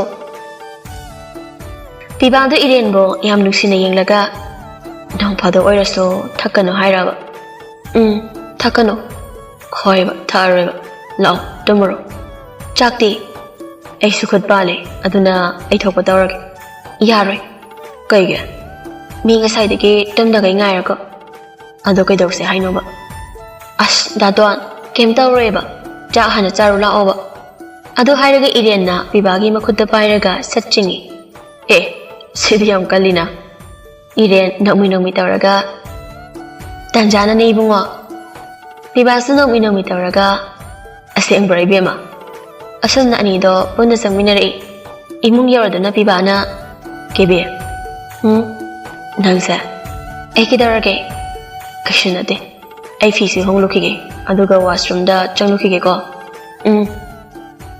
ꯑꯁꯨꯝꯅ ꯄꯤꯕꯥ ꯃꯐꯤ ꯍꯣꯡꯂꯒ ꯋꯥꯁꯔꯨꯝꯗ ꯆꯪꯂꯨꯔꯕ ꯃꯇꯨꯡ ꯀꯤꯆꯟꯗ ꯑꯃꯨꯛ ꯆꯪꯂꯛꯏ ꯏꯔꯦꯟꯁꯨ ꯆꯥꯛ ꯑꯗꯨ ꯗꯥꯏꯅꯤꯡ ꯇꯦꯕꯜ ꯃꯊꯛꯇ ꯅꯤꯡꯊꯤꯖꯅ ꯊꯝꯂꯒ ꯉꯥꯏꯗꯨꯅ ꯂꯩꯔꯝꯃꯤ Gasidi Karawariniko. Wadida, Wida. Iren Nominomi Taraga. Takjaroba, I am Tumningi.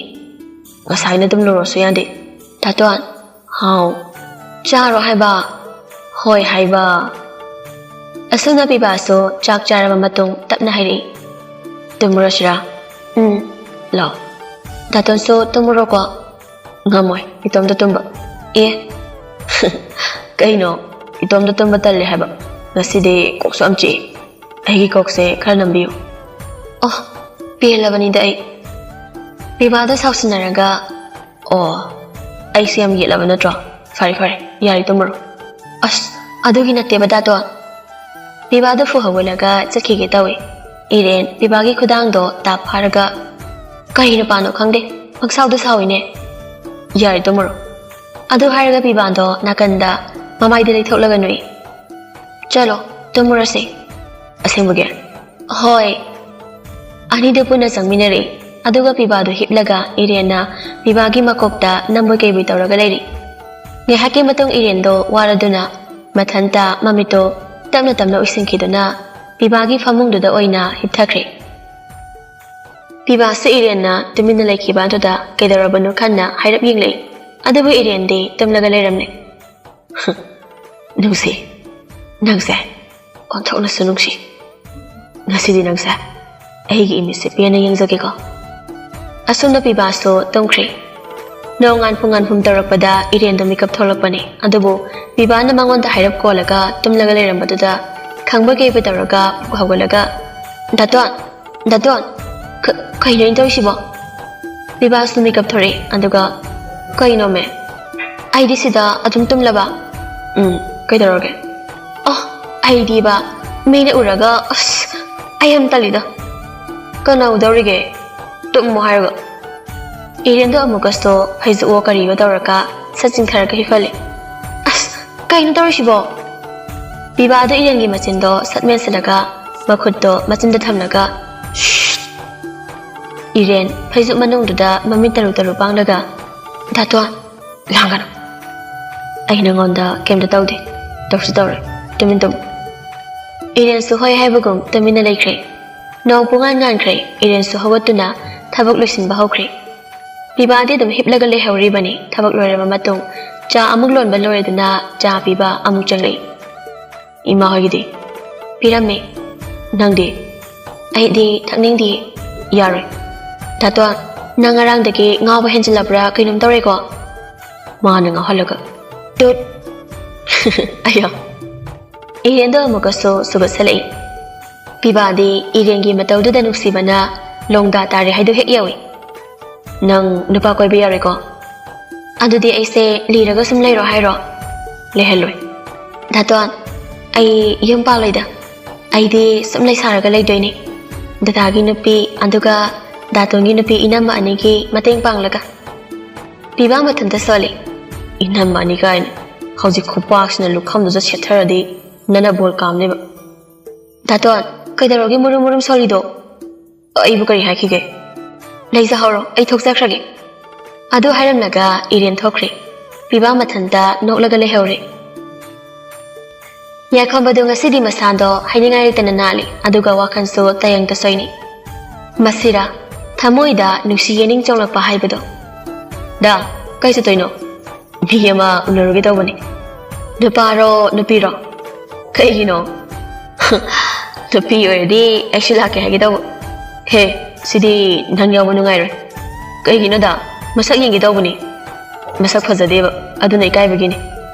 Aduda masak thirasto aikai managidi hena wang chaw natra. Hele dudi. Sabas aduni. Aigidi tamlingai da Makhongda harkhaga haplaga chahandradi yar. Nang bunu pi koiramo. Da khangdira koijira. Ai chaloki ko. Ngasi chenga chelo.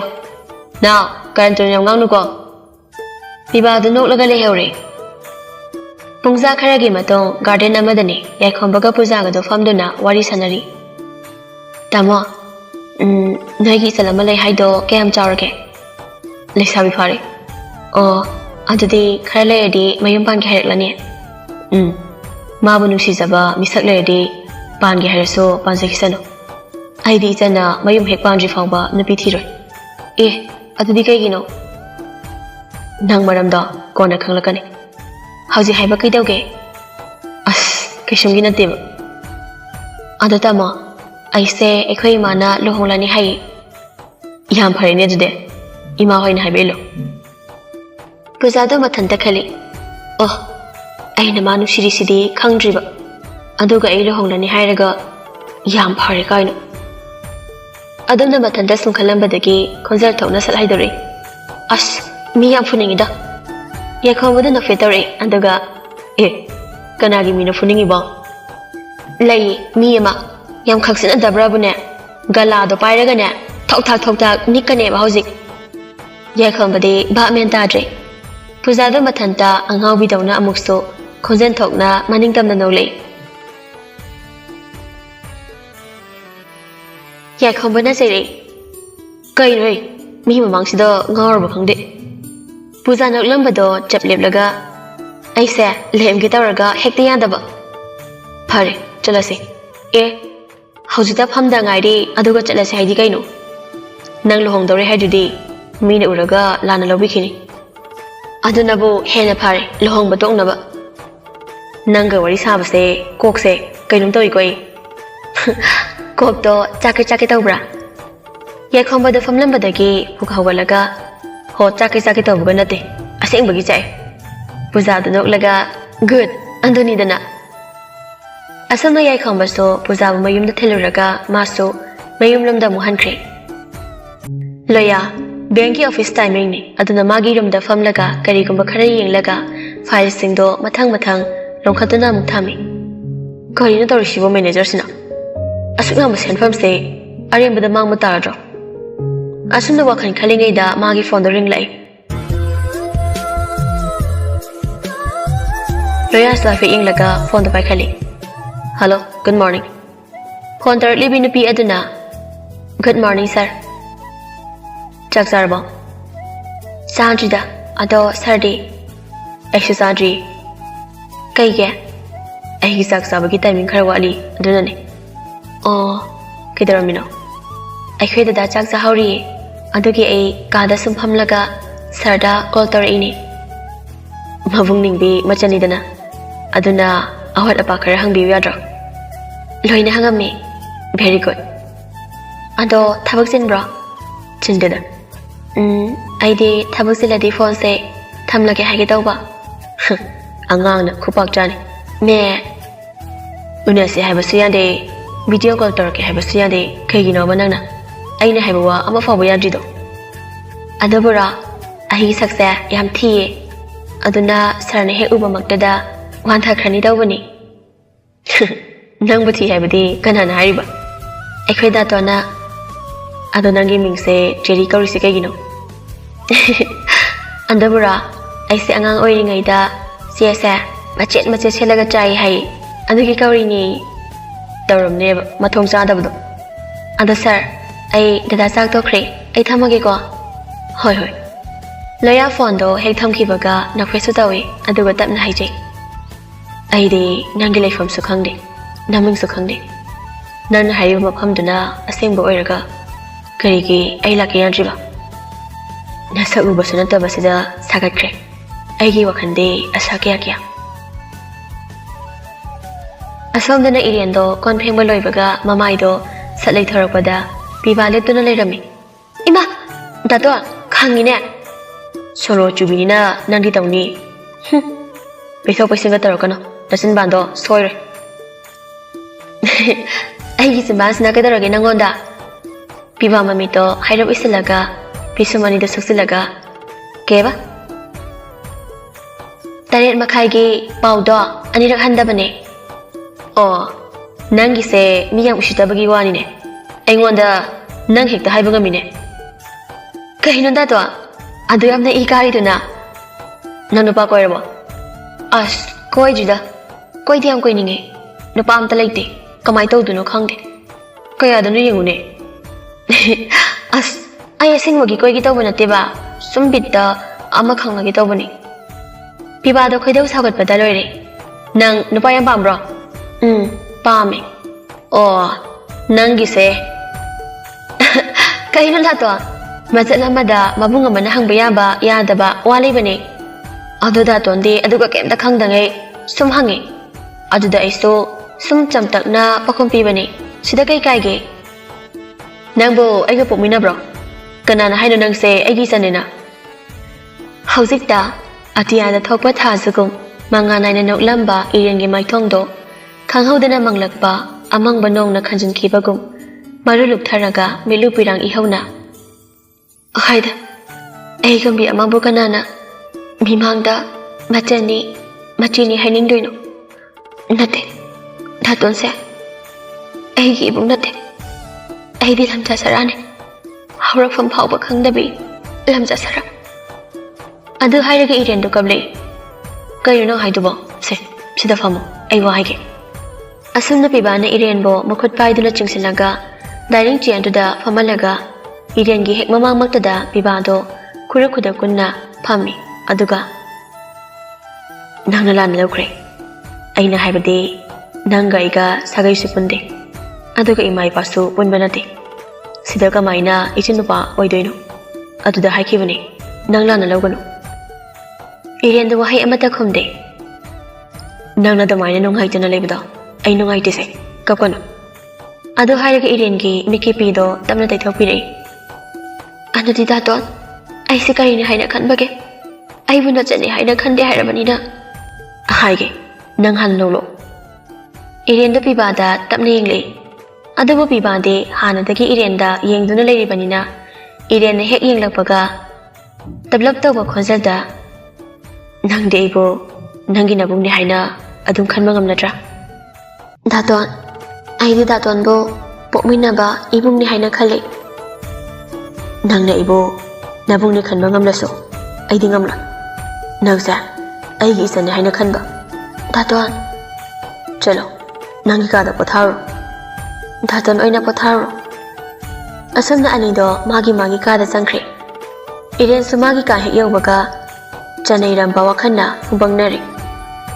somdana pibaso laita phum khangdre irena karibu khalamgadabano khallubada iren sunga sigi bibagi wangang singdu taraga pathanta wahang kaya hangje taton nangna ingonda khalli sikarino aidi nangbo ihumni haina khalli aibuso natane haina khanbiyo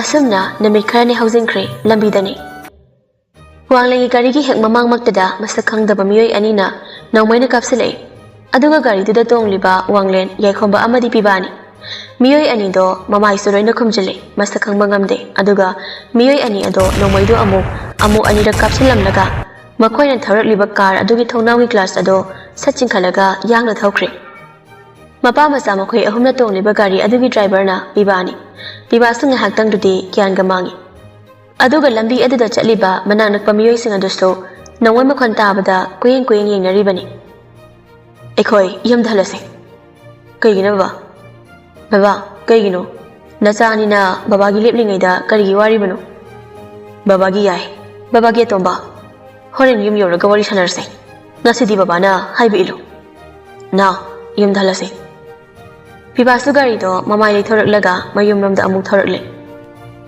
nakal amadana baudona kingsanda insenduna wanglengi machanupido pharaga puru haina giri takli baba nupido ina masak khangba sunate miyoi mitau kamdawi haibasu khangde matau karamna fadari banu ipa wa haige bakhoigi yumdo ai taklage aduga wanglen bu hango haibadi wanglen matam pumnamakta mayumda kaya leiti magi thawak mafam yambanina madu sinba thungnaba ngahak tang oirasu chatnanaba hotnaringeida aduga amana nangna moida changadaba numit ado aikhoigi mi thadolaga thamgadabani aduga makhoigi mapa macha ahumduna leitaba tanja yinglaga changadabani mi lechingi tanja aduda mabu hangba changadabani aduda leisabi macha ma thorakani mado wanglingi macha nupido oigadoribani naja bhab tare babu aduga nayama khangan badi yadego aikhoigi thabakse kisandane iren chaklureduna fi suramdagi matamdada mabungani gi susugadaba chamgadaba leiribra haina yengba changlei yaikhambana Machan, chak loi raba nangbo. Lore dada, ai fi suge tawbani. Dada chak lamladi hana charagera. Lamjida, sum hangbani. Ado dada, ngarang budi khara surabani fi singdo. Ado ngasigidi sugadaba kai kisi thabaga leirigena yengi changlakpani. Yare, kashi suningai leitre. Nangso ngahaktang pothajaw. Aidi adum potharaga leirisidi dada. Machan, kay haige dada. Ngarang baba sak sabra. Ando yamdi chade. Kitang khaktani chakhibadasu. Ado baba se nangna hairadi adum yabani. Chakto ekhoige puna chaminase hayuko. Haige. Ando dada handak noni se dada su baba su aduga daton su nakhoi kidagbo yauge. Chak su nintinungai na chade. Kashu tawdada. Anda dada ai daton gida amuk janglaga hangukige. Hek haudabada magi pidi subitra haiduna isau hekta langa kaladuni. Hangbiro. Anda dada akhoi daton sa sono chubra khangde. Mana kari haino machanda. Kaishubudi haide isau yam lange. Magi hinabini. Adwaiso masakni kaina kangsa hek maladana. Yekhambada nole anduga Machan, nang daton tardi nang soidreko. Ando dada haidorakanuko. Ase mata weba. Hairida. Ado dada ai kangsagi manakta changlukige ko. Irian yekhambagi manaktagi thoraklaga pibagi manakta mulai. Somdana pibadi ngahangi miyoising ado kana mo oiramgadaba khanbada kanpham thoktre. Tanjadada Iriando pibagi kagi thongjinda leplaga. Good morning. Pibadu Iriangi khunjal tabada phana wakhan nungai trabaso khara kokogum tawi. Tawi siengo. Kana lege.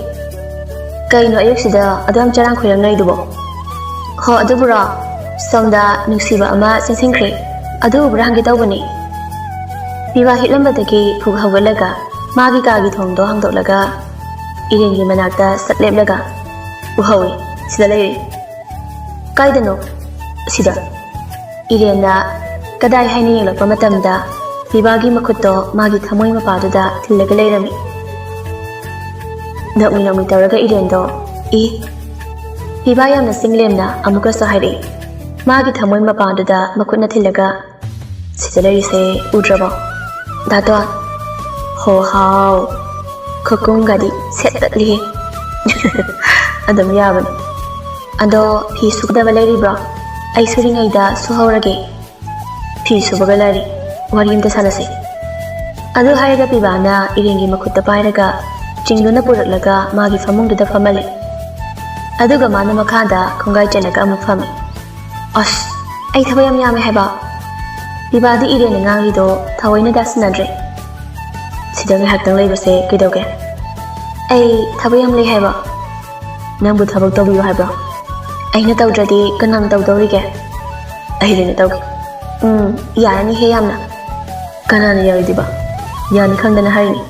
Tatoa kay haigi ke thabiya. Kaygina ingonda kebi kawrise.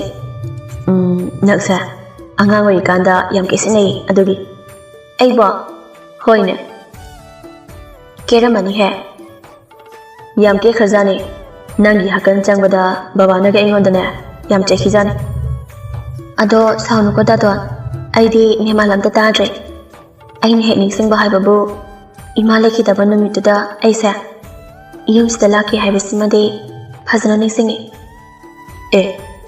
Ekhui managa nangonda thina tawrididi adusu loina kawrabo. Kawri. Aina nangonda chaibadudi ningsinglibra. Andudi ningsingli. Ningsingamni yamna ai fawba kawre. Ningsingi ko ibungo. Babana ai pamlaga changlakpada datona haidudi. Baba adu onamotpa angangdo pami kaygino na. Sidi loina ningsingramkini. Kakhabudi adu ningsingi. Adu mayamda ningsinglaga ai se funingba phawbra. Phawdeda. Adu dato nangse hanadi yam kizai hainade. Adu hojikti kemta khandre. Hausna kaidawbagi kemta khandriba. Dato angang haibasidi angang ni. Aduna Angang chonga nana pitong ngangkhibadubu na khandoi. Aibo angang chonga. Ngasi angang ama sini sa. Ai phi surukhige yar. Daton narega kolagano. Hai mati hele haiduni irendo. Handakti mari tap take kolaga maron mari lafum khangdagai hairi. Daton ai phi surukhige haibane. As loridana. Nang haido se phajabri yengoba ayong harkiba adu harge irengi matau tamlaga hai daton ai fi surukhige haibane si phajabra iren machindo makhun haira khumlaga noi aya daton homo male bibadi irena thawai tana nokchabadu uraga mathanda khali nangi maithona momoina puraga karigino aise nangi nanakta asum singsiliba daton tai hewani nangba kai dana yengi do piba makuchba da metlaga kanada male khangde kebe ai nangonda wa ma haidore ko kai wana daton ai ise masalake taw ko daton nang handak se kai darage ise do amna sakningi do wachi yang ngangano ise salake ta saglo pibana hairap khaudem laga hawragi ko yam taningi hawro na salu ko na leyu taba phang hallo nung si khonjing lay nam gin kinu lam landa kanada nungshibado nangi aigi oi hello nungshiba kauba magi nungshini ngai se kanida ko pakhang tamoi se leita handare oiraba nangna aigi thamoi gi mapu awat palaira roi ma pogase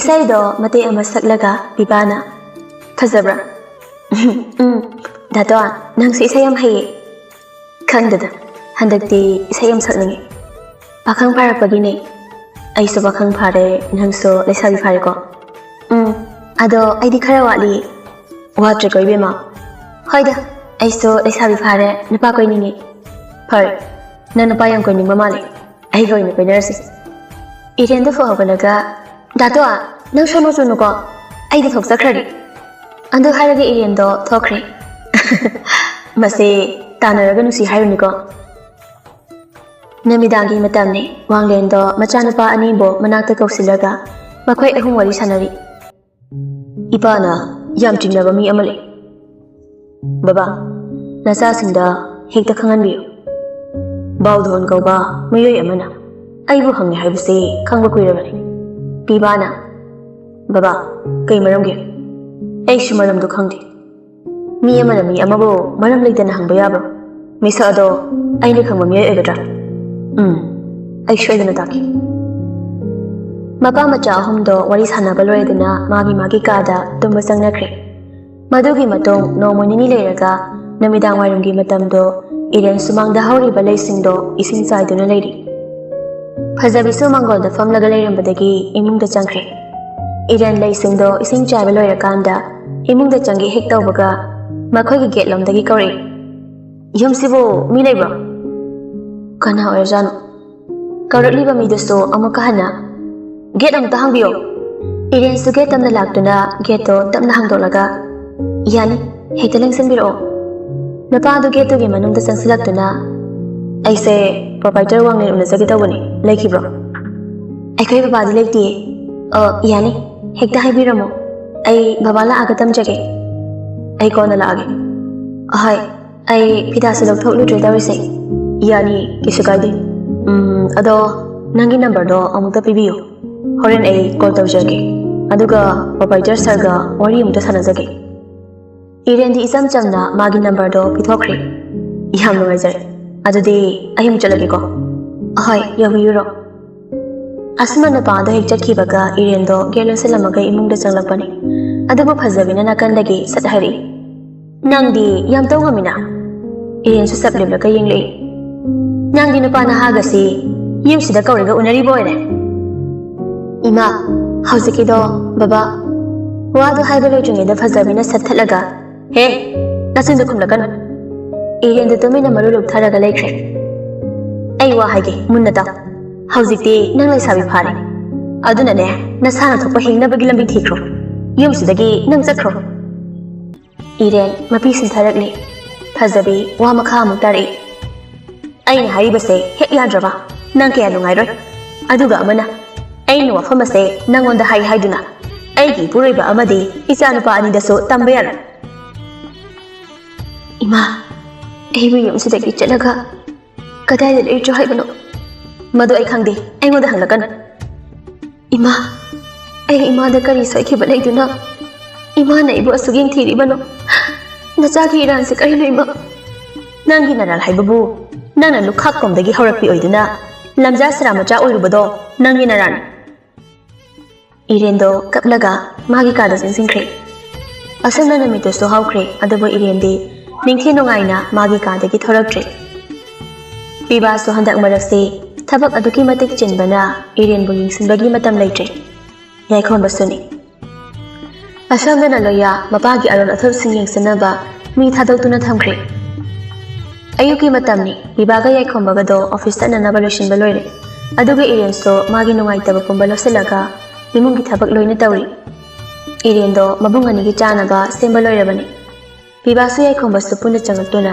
ꯆꯥꯛ ꯆꯥꯕ ꯍꯧꯈ꯭ꯔꯦ ꯅꯪꯁꯨ ꯍꯣꯔꯦꯟ ꯆꯥꯎꯀꯣ ꯃꯆꯟ ꯗꯗꯥ ꯍꯣꯏ ꯍꯥꯟꯅ ꯆꯥꯔꯤꯀꯣ ꯄꯤꯕꯥ ꯆꯥꯛ ꯆꯥꯅ ꯆꯥꯅ ꯏꯔꯦꯟꯗ ꯁꯠ ꯌꯦꯡꯂꯛꯏ ꯑꯗꯨꯒ ꯃꯤꯆꯤ ꯈꯠꯆꯤꯜꯂꯛꯏ ꯏꯔꯦꯟꯁꯨ ꯍꯥꯏꯐꯦꯠ ꯁꯨꯒꯠꯂꯛꯏ ꯏꯟꯁꯥꯡ ꯌꯥꯝ ꯍꯥꯎꯏ ꯌꯥꯏꯈꯣꯝꯕꯅ ꯑꯗꯨꯕꯨꯗꯤ ꯑꯩꯈꯣꯏ ꯃꯆꯟꯗꯨꯅ ꯑꯁꯨꯝꯅ ꯌꯥꯏꯈꯣꯝꯕꯗꯣ ꯆꯥꯛ ꯈꯔ ꯆꯥꯔꯒ ꯑꯣꯛꯂꯦ ꯍꯥꯏꯅ ꯇꯣꯛꯈ꯭ꯔꯦ ꯄꯤꯕꯥꯁꯨ ꯇꯣꯛꯂꯤ ꯑꯗꯣ ꯃꯆꯟ ꯗꯗꯥ ꯍꯣꯏ ꯊꯕꯛ ꯆꯠꯂꯨꯈꯤꯒꯦ ꯅꯪ ꯐꯖꯅ ꯂꯩꯔꯝꯃꯨꯀꯣ ꯍꯣꯏ ꯗꯗꯥ ꯌꯥꯏꯈꯣꯝꯕ ꯊꯣꯛꯈ꯭ꯔꯦ ꯄꯤꯕꯥꯁꯨ ꯌꯥꯏꯈꯣꯝꯕ ꯍꯦꯛ ꯊꯣꯛꯈꯤꯕꯒ ꯏꯔꯦꯟꯒꯤ ꯃꯅꯥꯛꯇ ꯆꯪꯁꯤꯟꯗꯨꯅ ꯌꯥꯝ ꯅꯨꯡꯁꯤꯅ ꯍꯥꯏꯔꯤ ꯑꯩ ꯊꯕꯛ ꯆꯠꯂꯨꯈꯤꯒꯦ ꯐꯖꯅ ꯂꯩꯔꯝꯃꯨꯀꯣ ꯈꯛꯇ ꯅꯪꯗꯤ ꯑꯩꯉꯣꯟꯗ ꯊꯕꯛ ꯃꯐꯝꯗ ꯑꯁꯣꯏ ꯑꯉꯥꯝ ꯌꯥꯎꯗꯅ ꯌꯧꯕ ꯑꯣꯏꯔꯣ ꯀꯥꯏꯅ ꯍꯥꯏꯔꯣꯏꯗ꯭ꯔꯣ ꯏꯔꯦꯟ ꯄꯤꯕꯥꯒꯤ ꯃꯇꯧꯁꯤ ꯎꯔꯒ ꯌꯥꯝ ꯅꯨꯡꯉꯥꯏꯇ꯭ꯔꯦ ꯏꯆꯝ ꯆꯝꯖꯕ ꯑꯁꯤꯗ ꯇꯞꯅ ꯍꯥꯏꯔꯛꯏ ꯗꯥꯇꯣꯟ ꯉꯁꯤ ꯈꯛꯇꯒꯤ ꯅꯠꯇꯅ ꯃꯇꯝ ꯄꯨꯝꯕꯗ ꯑꯁꯣꯏ ꯑꯉꯥꯝ ꯌꯥꯎꯗꯅ ꯇꯧꯔꯨꯕ ꯊꯕꯛ ꯈꯨꯗꯤꯡꯃꯛ ꯃꯤꯊꯣꯏ ꯃꯤꯍꯦꯟꯕ ꯑꯣꯏꯌꯨꯀꯣ ꯑꯗꯨꯒ ꯅꯪꯒ ꯅꯨꯡꯉꯥꯏꯅ ꯍꯤꯡꯃꯤꯟꯅꯈꯤꯁꯤꯀꯣ ꯗꯥꯇꯣꯟ ꯑꯩ ꯆꯠꯂꯨꯈꯤꯒꯦꯀꯣ ꯄꯤꯕꯥ ꯍꯦꯛ ꯊꯣꯛꯈꯤꯕꯒ ꯏꯔꯦꯟꯒꯤ ꯃꯤꯠꯀꯤ ꯄꯤꯗꯤ ꯍꯩꯊꯔꯛꯂꯤ ꯗꯥꯇꯣꯟ ꯑꯩꯁꯦ ꯅꯈꯣꯏꯒ ꯄꯨꯟꯅ ꯂꯩꯃꯤꯟꯅꯕ ꯐꯪꯂꯔꯨꯏ ꯅꯆꯟꯕꯨ ꯋꯥꯔꯧꯕꯤꯒꯅꯨꯀꯣ ꯍꯧꯈ꯭ꯔꯦ ꯂꯣꯏꯈ꯭ꯔꯦ ꯑꯍꯤꯡ ꯀꯌꯥ ꯑꯃꯁꯨ ꯑꯗꯨꯕꯨ ꯂꯣꯏꯕ ꯀꯧꯕ ꯅꯥꯏꯗꯦ ꯑꯋꯥꯕꯗꯤ ꯊꯦꯡꯅꯕ ꯇꯥꯕꯅꯤ ꯄꯨꯟꯁꯤꯁꯤꯅ ꯍꯦꯛ ꯍꯤꯡꯂꯤꯕ ꯃꯈꯩ ꯑꯋꯥꯕ ꯀꯌꯥ ꯀꯌꯥ ꯅꯨꯡꯉꯥꯏꯕ ꯃꯥꯅ ꯃꯤꯔꯥꯏꯕꯤꯔꯕꯤ ꯄꯣꯛꯂꯛꯄꯗꯒꯤ ꯅꯨꯡꯉꯥꯏꯕ ꯐꯪꯂꯛꯇ꯭ꯔꯕꯤ ꯃꯃꯥꯅ ꯀꯨꯏꯅ ꯅꯥꯔꯨꯛꯅ ꯀꯣꯜꯂꯛꯇ꯭ꯔꯕꯤ ꯑꯄꯣꯛꯄ ꯃꯄꯥꯒꯤ ꯃꯤꯅꯨꯡꯁꯤ ꯐꯪꯂꯛꯇ꯭ꯔꯕꯤ ꯏꯔꯦꯟ ꯀꯧꯕꯤ ꯃꯥꯒꯤ ꯂꯥꯏꯕꯛꯇꯤ ꯅꯣꯡꯗꯝꯕ ꯃꯥꯅ ꯄꯔꯤꯡ ꯄꯊꯥꯞ ꯀꯥꯏꯗꯅ ꯑꯋꯥꯕꯇꯅ ꯁꯔꯨꯛ ꯑꯣꯏꯌꯨ ꯇꯝꯂꯝꯕꯅ ꯑꯁꯨꯛ ꯅꯧꯖꯔꯤꯕꯤ ꯃꯥꯅ ꯈꯥꯡꯂꯤ ꯆꯩꯅꯥ ꯀꯌꯥ ꯀꯌꯥ ꯅꯨꯃꯤꯠꯇꯨ ꯅꯣꯡꯁꯨ ꯌꯥꯝ ꯀꯟꯅ ꯇꯥꯏ ꯏꯃꯨꯡꯗꯣ ꯀꯅꯥꯁꯨ ꯂꯩꯇꯦ ꯏꯔꯦꯟ ꯃꯊꯟꯇꯅꯤ ꯂꯩꯍꯧꯔꯤꯕ ꯐꯖꯕꯤꯁꯨ ꯂꯩꯇꯦ ꯊꯕꯛ ꯆꯠꯊꯣꯛꯈꯤ ꯏꯔꯦꯟ ꯅꯨꯃꯤꯗꯥꯡ ꯋꯥꯏꯔꯝ ꯎꯁꯤꯜꯂꯛꯄ ꯑꯗꯨꯗ ꯉꯁꯥꯏ ꯑꯌꯨꯛ ꯆꯥꯛ ꯊꯣꯡꯕꯗ ꯀꯤꯆꯪꯒꯤ ꯄꯣꯠꯂꯝ ꯈꯔ ꯋꯥꯠꯄꯒꯤ ꯃꯅꯥꯛ ꯅꯛꯄ ꯗꯨꯀꯥꯟ ꯑꯃꯗ ꯂꯥꯛꯂꯝꯃꯤ ꯐꯖꯕꯤꯗ ꯀꯤꯆꯪꯒꯤ ꯄꯣꯠ ꯑꯃ ꯍꯦꯛ ꯋꯥꯠꯂꯦ ꯍꯥꯏꯔꯨꯕꯗ ꯊꯤꯅ ꯊꯤꯅ ꯍꯦꯛꯇ ꯆꯩꯕꯅꯤꯅ ꯐꯖꯕꯤꯗ ꯍꯥꯏꯕ ꯇꯟꯕꯗꯒꯤ ꯃꯥ ꯑꯣꯏꯅ ꯗꯨꯀꯥꯟꯗꯒꯤ ꯄꯣꯠ ꯆꯩꯁꯤꯡꯗꯣ ꯂꯧꯒꯦ ꯍꯥꯏꯅ ꯂꯥꯛꯄꯅꯤ ꯃꯤꯁꯨ ꯀꯌꯥ ꯀꯟꯅ ꯆꯠꯇꯦ ꯅꯣꯡ ꯆꯨꯕꯅꯤꯅ ꯏꯔꯦꯟ ꯁꯥꯇꯤꯟ ꯑꯃ ꯈꯟꯗꯣꯛꯂꯒ ꯁꯨꯝ ꯂꯥꯛꯄꯅꯤ ꯊꯣꯏꯅ ꯂꯥꯞꯄ ꯃꯐꯝꯗꯤ ꯅꯠꯇꯦ ꯃꯥꯅ ꯁꯨꯝ ꯂꯥꯛꯄꯗ ꯅꯨꯄꯥ ꯈꯔ ꯑꯃꯁꯨ ꯂꯩꯔꯝꯃꯤ ꯃꯈꯣꯏꯁꯨ ꯑꯆꯧꯕ ꯎꯈꯥ ꯑꯃꯒꯤ ꯃꯈꯥꯗ ꯂꯦꯞꯇꯨꯅ ꯅꯣꯡ ꯊꯨꯞꯂꯤꯕꯅꯤ Eden lakpa ubada asina laknare. Holy Sabia, no marasida, Napankana Siaudana, Kaida Salino. Eden Toina Dadi, Napasing Adunangang Libado. Some the Sopibaga Yakombaga, Anido, Mayum Lam the Halevani. Napasing Ado, Eden came the Kumlam the Nasaki Badada, Amukasangli. Nasa Fazaranga de Basumali. Oh, Nungaitida. Nanado, Tatira Male. Eden so, Tanglama Kong Tang the Sableblaga, Yamno Lupa Amagarinana. Warabino, Howse, Matangam Chadri, Namisataki the Ray, I Karatureko. Napasing a dog, Kong Latuna no look to the Chinkalactuna, Eden Behecta Koisili. Nakoise, Ibum Pangatani, Aibu, Nasanasini Kandio. Napama Sansalactuna, Eden a pile of a satin door, Sadik the Mulaga. Haima, Nandiam Pazena. Aigilam Bipio. Napasing a door, Amutang down a Rubatau than a noli. Eden, no Sumasando, Loina Jolly. Miku Amatangaiko. I could get a bamba, Lozahogi. Nang so, Piramba Yadana. Higher liver wahida dabada, Eden do, South of Conjalda. Hey, Nangido, Mesijra. I seen the pin Hiduna, none in the Katam and Nangiba. Dabada, to Kutaba Wahido. Anirakson Hirakano. Nabasing do Amusanogli, Aduga. Sadi Machanana, Nong Sai Quidaka the Wangam Dono. Fanado Nung City, Machin Basas and Nangiba Wahisata. Asumna, Napamari Mangado, Eden Tamna Sansile. Eden Masado Tasilaga, Makondo, Manning Lomda, Tamnatam Nursum Hali. Adobo my gay couldn't Tassan Kibana, Champam Lake. Some the Napibaga Yakombaga Siosil Albany. Aduga Eden so, Napasing Adugi Makutagi, Nantok Laga, Kana Zelapani. Napasing Adusto, Eden Butana Libani. Napani Amasto, Eden Namayana Lambadagi, China Kang Bangamda, Taro Onduna Leho Ribani. Eden a Karachela Pamata Matoda, Pibagi Gari the Siok Silactuna, Satkamli. Aduga Pibana, Dada, Kevin a Trosibo. Ashide, Equimachone. Adobo Eden the Gari the Tairaga, Pibaya Combani the Uram Davida, Masakan Janaba, Mapamaran Kangdana, Makoyi Mapado Hendolaga, Jenki Getawi. Adobo Pibana Selagli Eden Kudangdo, Tap Harga, Kaidano. Eden de Patabami Oram Labadi Kanduna, Mamaido, Happy Fabule Turapta. I will pardon, not quite about Miss Againo. Piba Eden Bukang Sing Silaga, Matada Tamna Consili. Gibi, Dadoni. Yakomba Sansilactuna, Majan, Kamaiterino. Eden, Piba Butan in Tolaga, Mabungani Buyangli, Aduga Milu Pirang Ihona. Mikuk Adumaktada, Eden Bo, Tanner Liban passing unto Yoksele. Piba Mana Liba, Kotolok Tuklaga, Eden Yimasanda, Tokupsilaga Hari. Shida Famugo. Asam the Makoi couldn't have Tanner Matung, Eden Butana Liban passing a door, Mayok Nabangam Naktabadaki, Jenkri. Piba Amadia Combasto, Eden Yimanakta Musang Silactuna, Eden Butamna Sinkalaga, Eden Bupuduna Mayum the Halali. Piba Sia Combasto, Masando, Funaba Aduda, Karakradi, Lunasok Labani. Asam Nangi Hakimatung, Makoi Mayum Yorokuna, Mafimaron Hong Baloraga, Masan Manao Anido, Eden Yimanaka Sangali. Yakombana Dabna Kori. Machan, Eden Susat Yangley, Adubu Pibadi, Masakto, is house Hobodona Dawi. Dada, Chango Ani the Puna Sanslactuna, Eden Gimanak the Pamnari, Pibana, Nangai Chaluge. Now, Dabnangang Nenango. Adu Haraga Yakomba, one of Makam Dari. Machan, Nangai Chalubano, Makoiga, Kamdona Tenabano. Dada, I Chakungi Awat Apa. Potele with Chalubani. Pibado, Kangsam Sabali. Nangima the Habiadro. Now, Machine say, Lamam Helmani. Pibagi so kulang to the Eden Packet Panalori. Ado, Matung the Imada Hayugo. Naturana, I want the Kandi, Nangat on the Kandi. Later, Vado, Adam Hiro. Haidada. Nasidi, Imasulate Tabada. I owe in a Dukan the Chaloka Haidana Chalubani. Aduda. Nasagi Mio is in the Tinavani. Tandy, Namukanana, Dukan Jalaga Poli Hage. I quite in a Rambagi Favani. Tinam to the Kayoine. Now, Namukatam Nangame. Ponto Laga Hidasiani. Magsa, Dogi Amotoini. Eden do, why am a power come day? Paris. Nasidi, the Daza to Tolagi, Nampotara Lerogo. Yani into that. Now, nang sunga sai nakuda soki bado hida hamna bado silo. Masan singi haktang pothaja sana. Hoi dada. Ya kamba thokri. Irian ga bibaga da ngai hori. Ani do wa amata haina de tamin laini. Achik pada thukai raga Irian na tapna kauri. Dato. Biba de sauning lay banina sat khum lay. Kay hani ga. Kayam thina choke. Hangan ai taning di. Ai soikre. Matung tau zare. Ai taning di haba. Irian do tofum la phong khang re. Biba na sim saw raga lay badada. Irian do biba saw phana ba. Kai dau sige sum khali. Na hakal la batung da Irian do biba gi lengzam da magi makutuna tapna pai raga. Dato. Ai soikre ba. Biba sukum khamde. Handakti Irian do phuga hawalaga biba gi mamang da khongai chilaga phamle. Biba yam ngakna yenglaga aduna kai haning liba.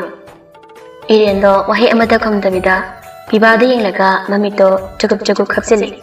Aduga amuso machinda tam tholaga Dato si fazabra. Biba do khanghaudana nufetari. Irian amukso biba da miti hekda khachili. Sono chubiya maliko. Irian do biba sawo phare khangladuna kai sagi na sawino khangde. Napani kaina. Biba Irian gi makhuta pairaga haidap chinglaga sida famuse. Ngasigi namisida nangsa. Phatanam da thoklamadi ai kari oihune. Aina sawri basa maram namle. Kisandana yai khomba chak thongba hokre. Sibu siramnadi phadawne. Biba Irian bu nusine yenglaga miyoi bai khoisa asibagi maran tonduna leiribane. Adubu manung matam chadana lokhibadi pamde. Dato aina he hingliba makhaide nangbu inaktagi lapna lehaningde. Kai gamba lekhiba thoklade. Kai gamba adumna lekhiba thokladi kebi nangi daton aidi kanabu yengduna lehogani. Matam amada nangsa khwaidagi nungsidabi misa ama oiki. Aduga oire hausina nangsa khwaidagi nungsibi aigi kebi nungsibi. Daton asengbane aduna nangbu soyaningde. Matungdadi aina haibi iluko. Kisandana fazabido amuk jangli. Ima halapa kyam kuirage. Hausik tangairi. Kaino nana jak thongliduna amadudi. Yakhamba ngai haktangdi kuphom khangre. Ngasagi wari do hek hairubada Irian bu chaibi khrani khanduna sat hairi. Ho machando jak thongba yade adugi. Fazabido wa makha tarudre amuk thokre. Aduga Irian gi karum da lai. Samdana Irian ga bibaga do wari sanaduna leiribani. Nasa kuthiduga nangbu kanana koibi dawrige. Irian so noklaga Dato leisidi aibudi lengdrabani. Phagi dawani ko daton. Is phagi yam haina. Ando chak thongba se yawrse. Aidale. Phazabi Irian gi kagi thongsinda lepnaga bibaga Irian gana sanariba wari du taribani. Andude nangle hawro. Adu hairge Irian do chatke tawbaga Bibana Irian bo khudang paiduna yale. Daton angang trai chane. Me asunna ani do puna thokminare. Phazabi du machi amada satlaisin duna leiraga makhoi sakhraba matung masumagi karam da changkhre. Yekhomba su chak thongbado loiraklabani. Dada ke insang no. Bibano ine khumlei ahawba. Bachan yerum thongini. Anjudi ai chak thirak ko. Yani adum phamo tada tawgi. Samdana Fazabi hozik bibaga Irian gagi matawdo niksinglaga. Oh nangdi aibu chap chana singna bahauridana. Aduga igi isa atombana handaksi kainung tawi hairibasidi. Nangna sumduna thambagi oire. Ngasidagi na nungni gi manungda. Nangbo ina kidawba ngamge haibado yengu. Asuna Fazabi do kitchen muk changle mana kitchen yorokpa matamdadi Irian chakhomda leibado ubada yam sauna. He kaino nangna tawrido. Biba yai khomba amadi Irian do sasa yengli bibana. Ma kidaroge. Chakhom changba su yadaba nangna karigi chakhomda changliba. Irian pungangai. Yai khomba do ikaiba su phawri. ꯃꯥꯅ ꯍꯥꯏꯈꯤꯕꯒꯤ ꯃꯇꯨꯡ ꯏꯟꯅ ꯐꯖꯕꯤꯅ ꯍꯥꯏꯔꯛꯂꯤꯕꯅꯤ ꯍꯥꯏꯕꯁꯨ ꯈꯪꯉꯤ꯫ ꯏꯃꯥ, ꯑꯩꯗꯤ ꯀꯩꯝ ꯇꯧꯗꯤꯌꯦ꯫ ꯐꯖꯕꯤ ꯌꯥꯏꯈꯣꯝꯕꯗ ꯌꯦꯡꯂꯛꯏ꯫ ꯏꯃꯥ, ꯑꯩꯅ ꯁꯣꯏꯕꯅꯤ꯫ ꯉꯁꯤꯗꯤ ꯃꯆꯟꯁꯦ ꯄꯣꯊꯥꯍꯟꯒꯦ ꯍꯥꯏꯗꯨꯅ ꯆꯥꯛꯁꯦ ꯑꯩꯅ ꯊꯣꯡꯕꯅꯤ꯫ ꯑꯗꯨꯗ ꯃꯆꯟꯗ ꯑꯃꯨꯛ ꯆꯩꯕꯤꯈ꯭ꯔꯅꯤꯅ ꯑꯩꯅ ꯍꯥꯏꯖꯤꯟꯈꯤꯕꯅꯤ꯫ ꯅꯪꯁꯨ ꯌꯥꯎꯅ ꯂꯤꯂꯥ ꯁꯥꯟꯅꯔꯤꯕ ꯑꯣꯏꯔꯦ꯫ ꯄꯤꯕꯥꯅ ꯃꯔꯛ ꯊꯠꯂꯒ, ꯏꯃꯥ, ꯂꯤꯂꯥꯁꯦ ꯃꯨꯟꯅ ꯌꯦꯡꯉꯣ, ꯃꯒꯨꯟ ꯌꯥꯝ ꯌꯥꯎꯕꯅꯤ꯫ ꯑꯇꯣꯝꯕ, ꯅꯪ ꯋꯥ ꯌꯥꯝꯅ ꯉꯥꯡꯂꯛꯀꯅꯨ꯫ ꯏꯃꯥ, ꯑꯃꯕꯨ ꯑꯣꯏꯔꯦ ꯑꯗꯨ ꯀꯩꯗꯧꯔꯒꯦ?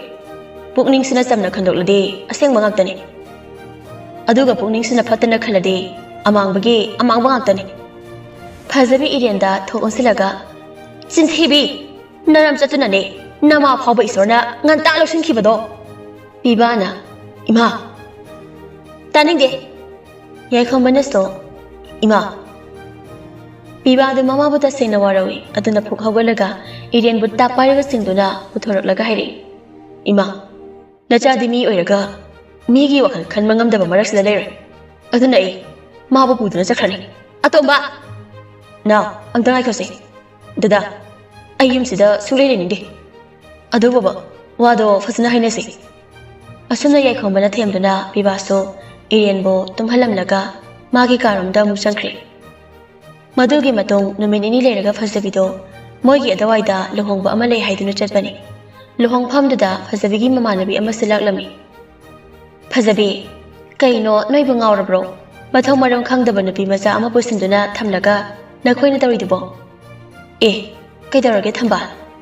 ꯍꯣ, ꯅꯆꯥꯅꯨꯄꯥ ꯑꯅꯤꯗꯣ ꯉꯍꯥꯟ ꯅꯨꯄꯤ ꯃꯆꯥꯗꯨꯒꯤ ꯍꯥꯛꯇꯛꯇ ꯃꯤꯒ ꯐꯨꯅꯩ ꯍꯥꯏꯅꯦ꯫ ꯑꯦ, ꯑꯩꯗꯤ ꯈꯪꯗꯦꯅ꯫ ꯃꯤꯒꯤ ꯃꯆꯥꯗꯣ ꯇꯥꯟꯊꯣꯛꯈꯣ, ꯅꯆꯥ ꯑꯅꯤꯗꯣ ꯃꯤ ꯑꯣꯏꯍꯟꯒꯦ ꯍꯥꯏꯔꯗꯤ꯫ ꯐꯖꯕꯤꯗꯨ ꯋꯥꯈꯜ ꯑꯃꯗ ꯉꯥꯏꯍꯥꯛ ꯂꯩꯔꯨꯔꯒ ꯇꯞꯅ, ꯑꯩ ꯍꯟꯈ꯭ꯔꯒꯦꯀꯣ꯫ ꯍꯣꯏ, ꯅꯪ ꯍꯥꯏꯕꯤꯗꯦ ꯍꯥꯏꯅꯨꯀꯣ, ꯆꯦꯛꯁꯤꯟꯖꯧ ꯍꯥꯏꯕꯤꯔꯤꯕꯁꯤꯅꯤ꯫ ꯑꯁꯨꯝꯅ ꯐꯖꯕꯤꯗꯣ ꯃꯌꯨꯝꯗ ꯑꯃꯨꯛ ꯍꯜꯂꯛꯏ꯫ ꯅꯨꯃꯤꯗꯥꯡꯒꯤ ꯃꯇꯝꯅꯤꯅ ꯃꯤꯁꯨ ꯂꯣꯏꯅ ꯁꯨꯔꯤ꯫ ꯍꯦꯛ ꯍꯜꯂꯛꯄꯒ ꯃꯥꯡꯒꯣꯟꯗ ꯂꯦꯞꯂꯒ ꯈꯣꯟꯖꯦꯜ ꯍꯧꯅ ꯀꯧꯔꯤ, ꯌꯥꯏ, ꯇꯥꯕ꯭ꯔꯣ?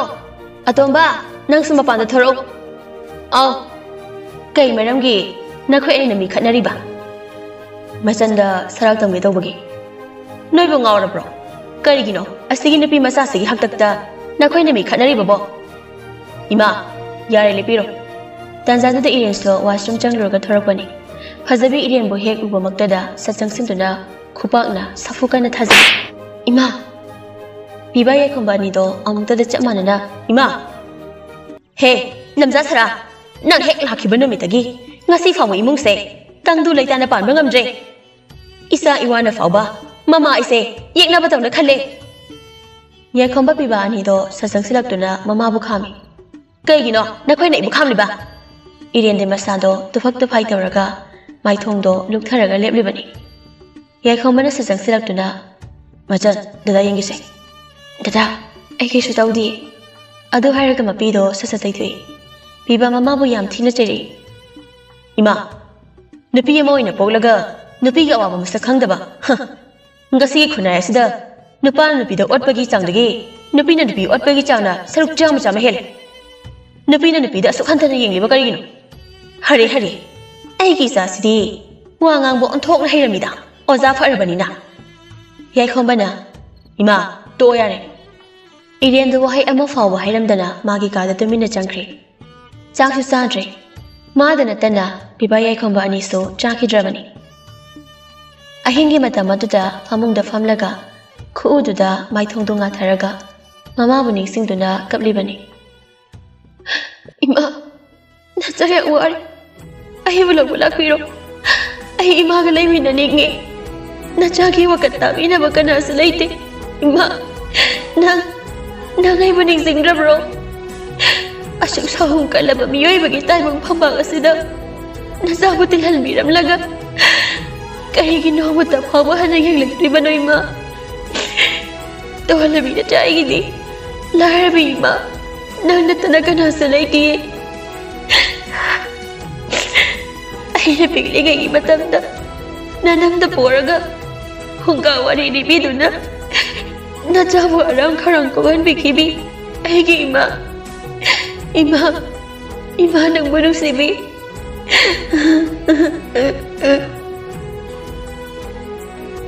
ꯑꯁꯨꯝꯅ ꯏꯔꯦꯟꯗꯣ ꯀꯞꯄꯗ ꯃꯁꯥꯗꯣ ꯆꯣꯛꯊꯔꯦ ꯁꯣꯝꯗꯁꯨ ꯄꯤꯕꯥꯗꯣ ꯇꯨꯝꯕ ꯌꯥꯗ꯭ꯔꯕꯅꯤ ꯏꯔꯦꯟꯒꯤ ꯈꯟꯕꯗ ꯀꯅꯥꯇꯥꯗ ꯇꯞꯅ ꯍꯥꯏꯖꯩ ꯀꯦꯕꯤ ꯑꯩ ꯍꯧꯖꯤꯛꯁꯨ ꯅꯪꯕꯨ ꯄꯨꯗꯨꯅ ꯌꯨꯝꯁꯦ ꯊꯥꯗꯣꯛꯇꯨꯅ ꯆꯠꯄ ꯉꯝꯂꯦ ꯑꯗꯨꯕꯨ ꯑꯩꯒꯤꯅꯦ ꯍꯥꯏꯅ ꯑꯁꯦꯡꯕ ꯏꯔꯟ ꯑꯃ ꯐꯥꯎꯕ ꯂꯩꯇꯦ ꯅꯪꯕꯨꯗꯤ ꯋꯥꯍꯟꯅꯤꯡꯗꯦ ꯑꯩꯁꯦ ꯅꯨꯄꯥ ꯊꯣꯛꯇꯕ ꯍꯥꯏꯕꯗꯨ ꯑꯣꯏꯔꯦ ꯑꯗꯨꯕꯨ ꯇꯉꯥꯏ ꯐꯗ꯭ꯔꯕꯗꯤ ꯑꯩ ꯁꯣꯏꯗꯅ ꯅꯪꯕꯨ ꯄꯨꯗꯨꯅ ꯆꯠꯀꯅꯤ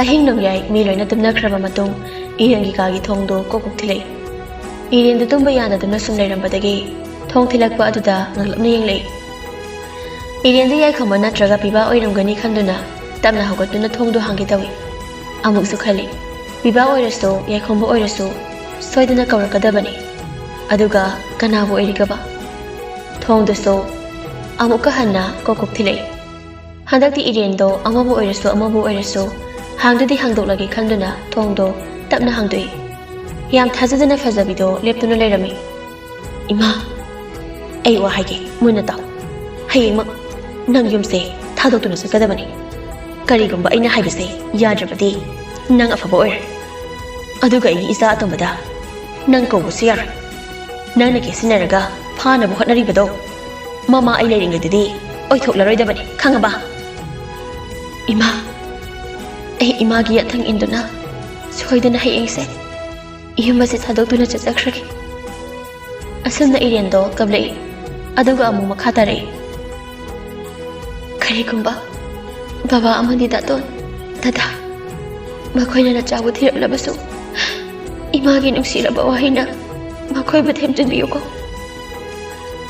ꯐꯖꯕꯤꯗꯨ ꯅꯨꯡꯉꯥꯏꯇꯕꯒ ꯃꯆꯦꯠ ꯑꯃꯠꯇ ꯄꯣꯛꯇꯕ ꯃꯈꯩ ꯃꯗꯣ ꯅꯪꯒꯤ ꯅꯊꯧ ꯅꯠꯇꯦ ꯑꯩꯒꯤ ꯏꯊꯧꯅꯤ ꯅꯪꯒꯤ ꯆꯠꯀꯗꯕꯗꯣ ꯑꯗꯨꯝ ꯆꯠꯀꯣ ꯑꯩ ꯏꯆꯥ ꯑꯃꯗꯤ ꯏꯄꯨꯔꯣꯏꯕ ꯃꯈꯣꯏꯒꯤ ꯀꯦꯐꯝꯅꯤ ꯑꯣꯏꯅ ꯐꯝꯅꯤ ꯃꯃꯥ ꯑꯩꯅ ꯍꯥꯏꯕꯗ ꯌꯥꯔꯣꯏꯗꯕ ꯏꯆꯥ ꯌꯥꯎꯗꯦꯅꯦ ꯁꯛꯇꯥꯁꯤꯒ ꯏꯀꯥꯏ ꯈꯪꯗꯕꯤꯁꯤꯗꯤ ꯏꯔꯦꯟꯗꯣ ꯃꯁꯥꯗꯣ ꯍꯥꯏꯔꯞ ꯀꯨꯟꯊꯔꯒ ꯐꯖꯕꯤꯒꯤ ꯃꯈꯣꯡꯗꯣ ꯁꯣꯛꯅ ꯍꯥꯏꯔꯛꯏ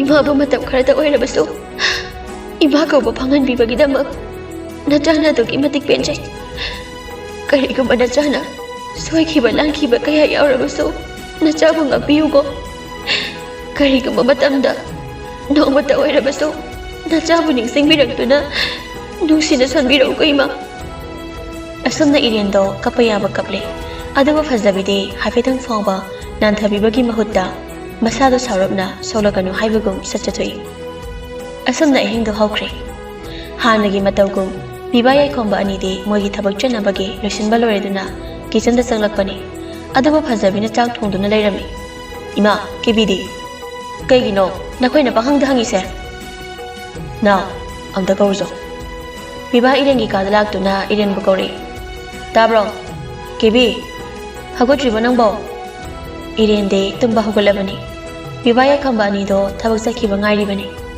ꯄꯤꯕꯥ ꯑꯃꯨꯛꯁꯨ ꯀꯧꯔꯛꯏ ꯇꯥꯕ꯭ꯔꯣ ꯊꯣꯡꯁꯦ ꯑꯝꯇ ꯍꯥꯡꯉꯨ ꯄꯤꯕꯥꯒꯤ ꯈꯣꯟꯖꯦꯜ ꯇꯥꯔꯒ ꯏꯔꯦꯟꯗꯣ ꯃꯤꯠꯀꯤ ꯄꯤ ꯈꯥꯡꯕ ꯌꯥꯗ ꯃꯅꯤꯡ ꯇꯝꯅ ꯆꯤꯟꯊꯔꯛꯂꯤ ꯀꯦꯕꯤ ꯏꯔꯦꯟ ꯃꯃꯥꯏꯗꯣ ꯁꯠ ꯇꯩꯊꯣꯛꯂꯒ ꯀꯩꯝꯇ ꯇꯧꯗꯕ ꯁꯥꯔꯒ ꯗꯥꯇꯣꯟ ꯑꯩ ꯊꯣꯡ ꯍꯥꯡꯕ ꯌꯥꯗꯦ ꯍꯥꯏꯕ ꯀꯩꯒꯤ ꯑꯩ ꯊꯕꯛ ꯆꯠꯇꯧꯔꯦ ꯑꯝꯇ ꯊꯣꯔꯛꯑꯣ ꯏꯔꯦꯟ ꯃꯆꯤꯟꯗꯣ ꯈꯨꯝꯂꯒ ꯇꯨꯃꯤꯟꯅ ꯀꯞꯂꯤ ꯑꯗꯨꯒ ꯍꯥꯟꯅꯒꯨꯝ ꯀꯩꯝꯇ ꯇꯧꯗꯕ ꯁꯥꯔꯒ ꯆꯠꯂꯨꯔꯣ ꯍꯣꯔꯦꯟ ꯏꯟꯁꯥꯡ ꯑꯍꯥꯎꯕ ꯊꯣꯡꯂꯒ ꯗꯥꯇꯣꯟ ꯗꯗꯥ ꯑꯃꯗꯤ ꯕꯕꯥꯕꯨ ꯉꯥꯏꯔꯝꯒꯦꯕ ꯑꯗꯨꯗꯤ ꯐꯖꯅ ꯂꯩꯔꯝꯃꯨꯀꯣ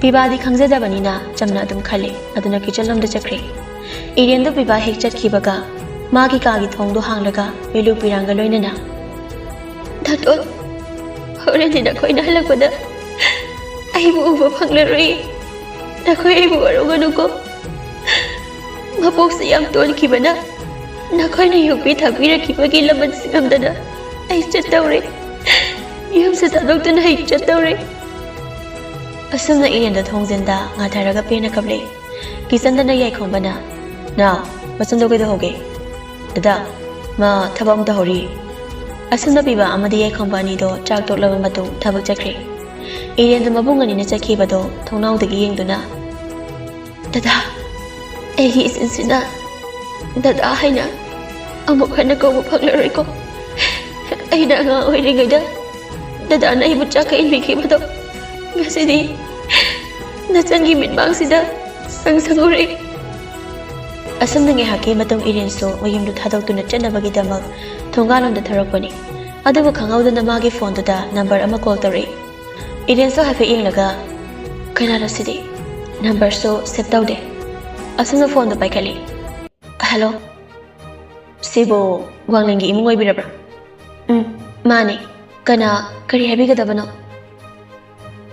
ibema kemta pakhakano bibaga yai khambagado gari accident thokduna hospital da pukhale aha dada hoibo ai hoje adombo logulage mafamdo amuta habiro iren namagi leifamdo haikre phazabida hage khane imung lamda amu senslaktuna kawri ima phazabida sauna kamlei karino chatkani hane chakraba nangna amu hanjala isa ima dada hoido accident thoi hai nangi oida padabado ai taningdi aduna toksinaraga imuksida amu makhata na lekhige habro ima nasabula na lobigano asumna irendo imungdu dagi kaplaga amu chen thorakle mana hek chen thorakpaga car ama thonganda khamduna leirami car do buda irenso trapleptuna leiri aduga car adu dagi nupa ama kumtharaktuna irengi manakta sangsilaga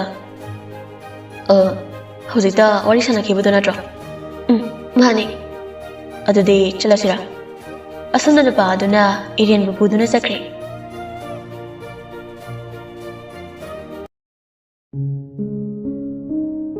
numidang wairamgi matamni phazabi yamni ngaidana famduna leiri asumdana irendo kamdaukraba masanupa ani do thabak halakle wangledi matam pumnamakta office da ahing adum lehobana nambani masanupa ani do hek halakpaga iren bo hana kauduna changli machan phazabido masa sing halakpagi makhon tabada doksinaduna yam thawai nungai taba sarga ungduna family yekhombaga bibagana ima machandi yengoi noibuna chando ngasai dagi hanjilaktrine madi kaida chaliba koi noi sibai ma mabu khangna sanabaga leibro nakhoina khangba leitabani ma biba magi phone da loktholaga irengi number du da call tawsili adabu line phangri koigino magi phone satrise na nabu ngasai maga wari sanabada hara lehobana natro hoiduda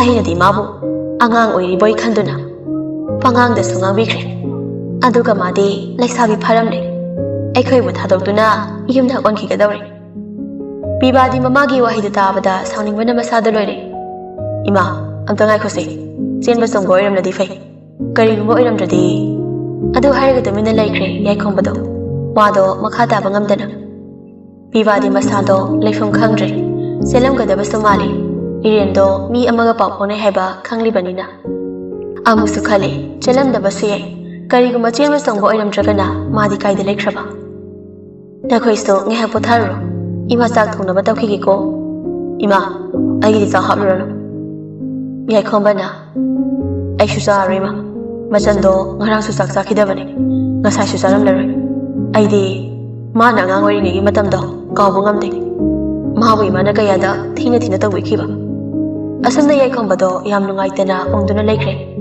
ibana ima kari gumba chen lo iram labadi phai adubu natadana kari gumba mahak do phatanung da thoklam labadi nasa boro bigano asam na ani da sangkre magi kada phazabido amu leita phum khanglaktre ngasai machanapa ani bu accident thoi haiduna irendo chansila ambani aduna kari gumba phatanung da thokladi kamdauba thado kaidano nakoi nei bu puriba nakhoi di sangak tane aina nakhoi da kari lankrage he yam law khongono nasin macha ma pali do hoji phochilura kari ge ibu phari ban ai bu thado piyo nang wayam ngangano nang sa achamba minate aduna tarai hekta thadokadaba natene aina khoi na famda haijari ai wong da thadokpiyo thadokani nang bu soina thadokani hai lo ngan ba phobadang dingai ai ngamlo hausi mo thadokpiyo asamna ahing do ma hawkre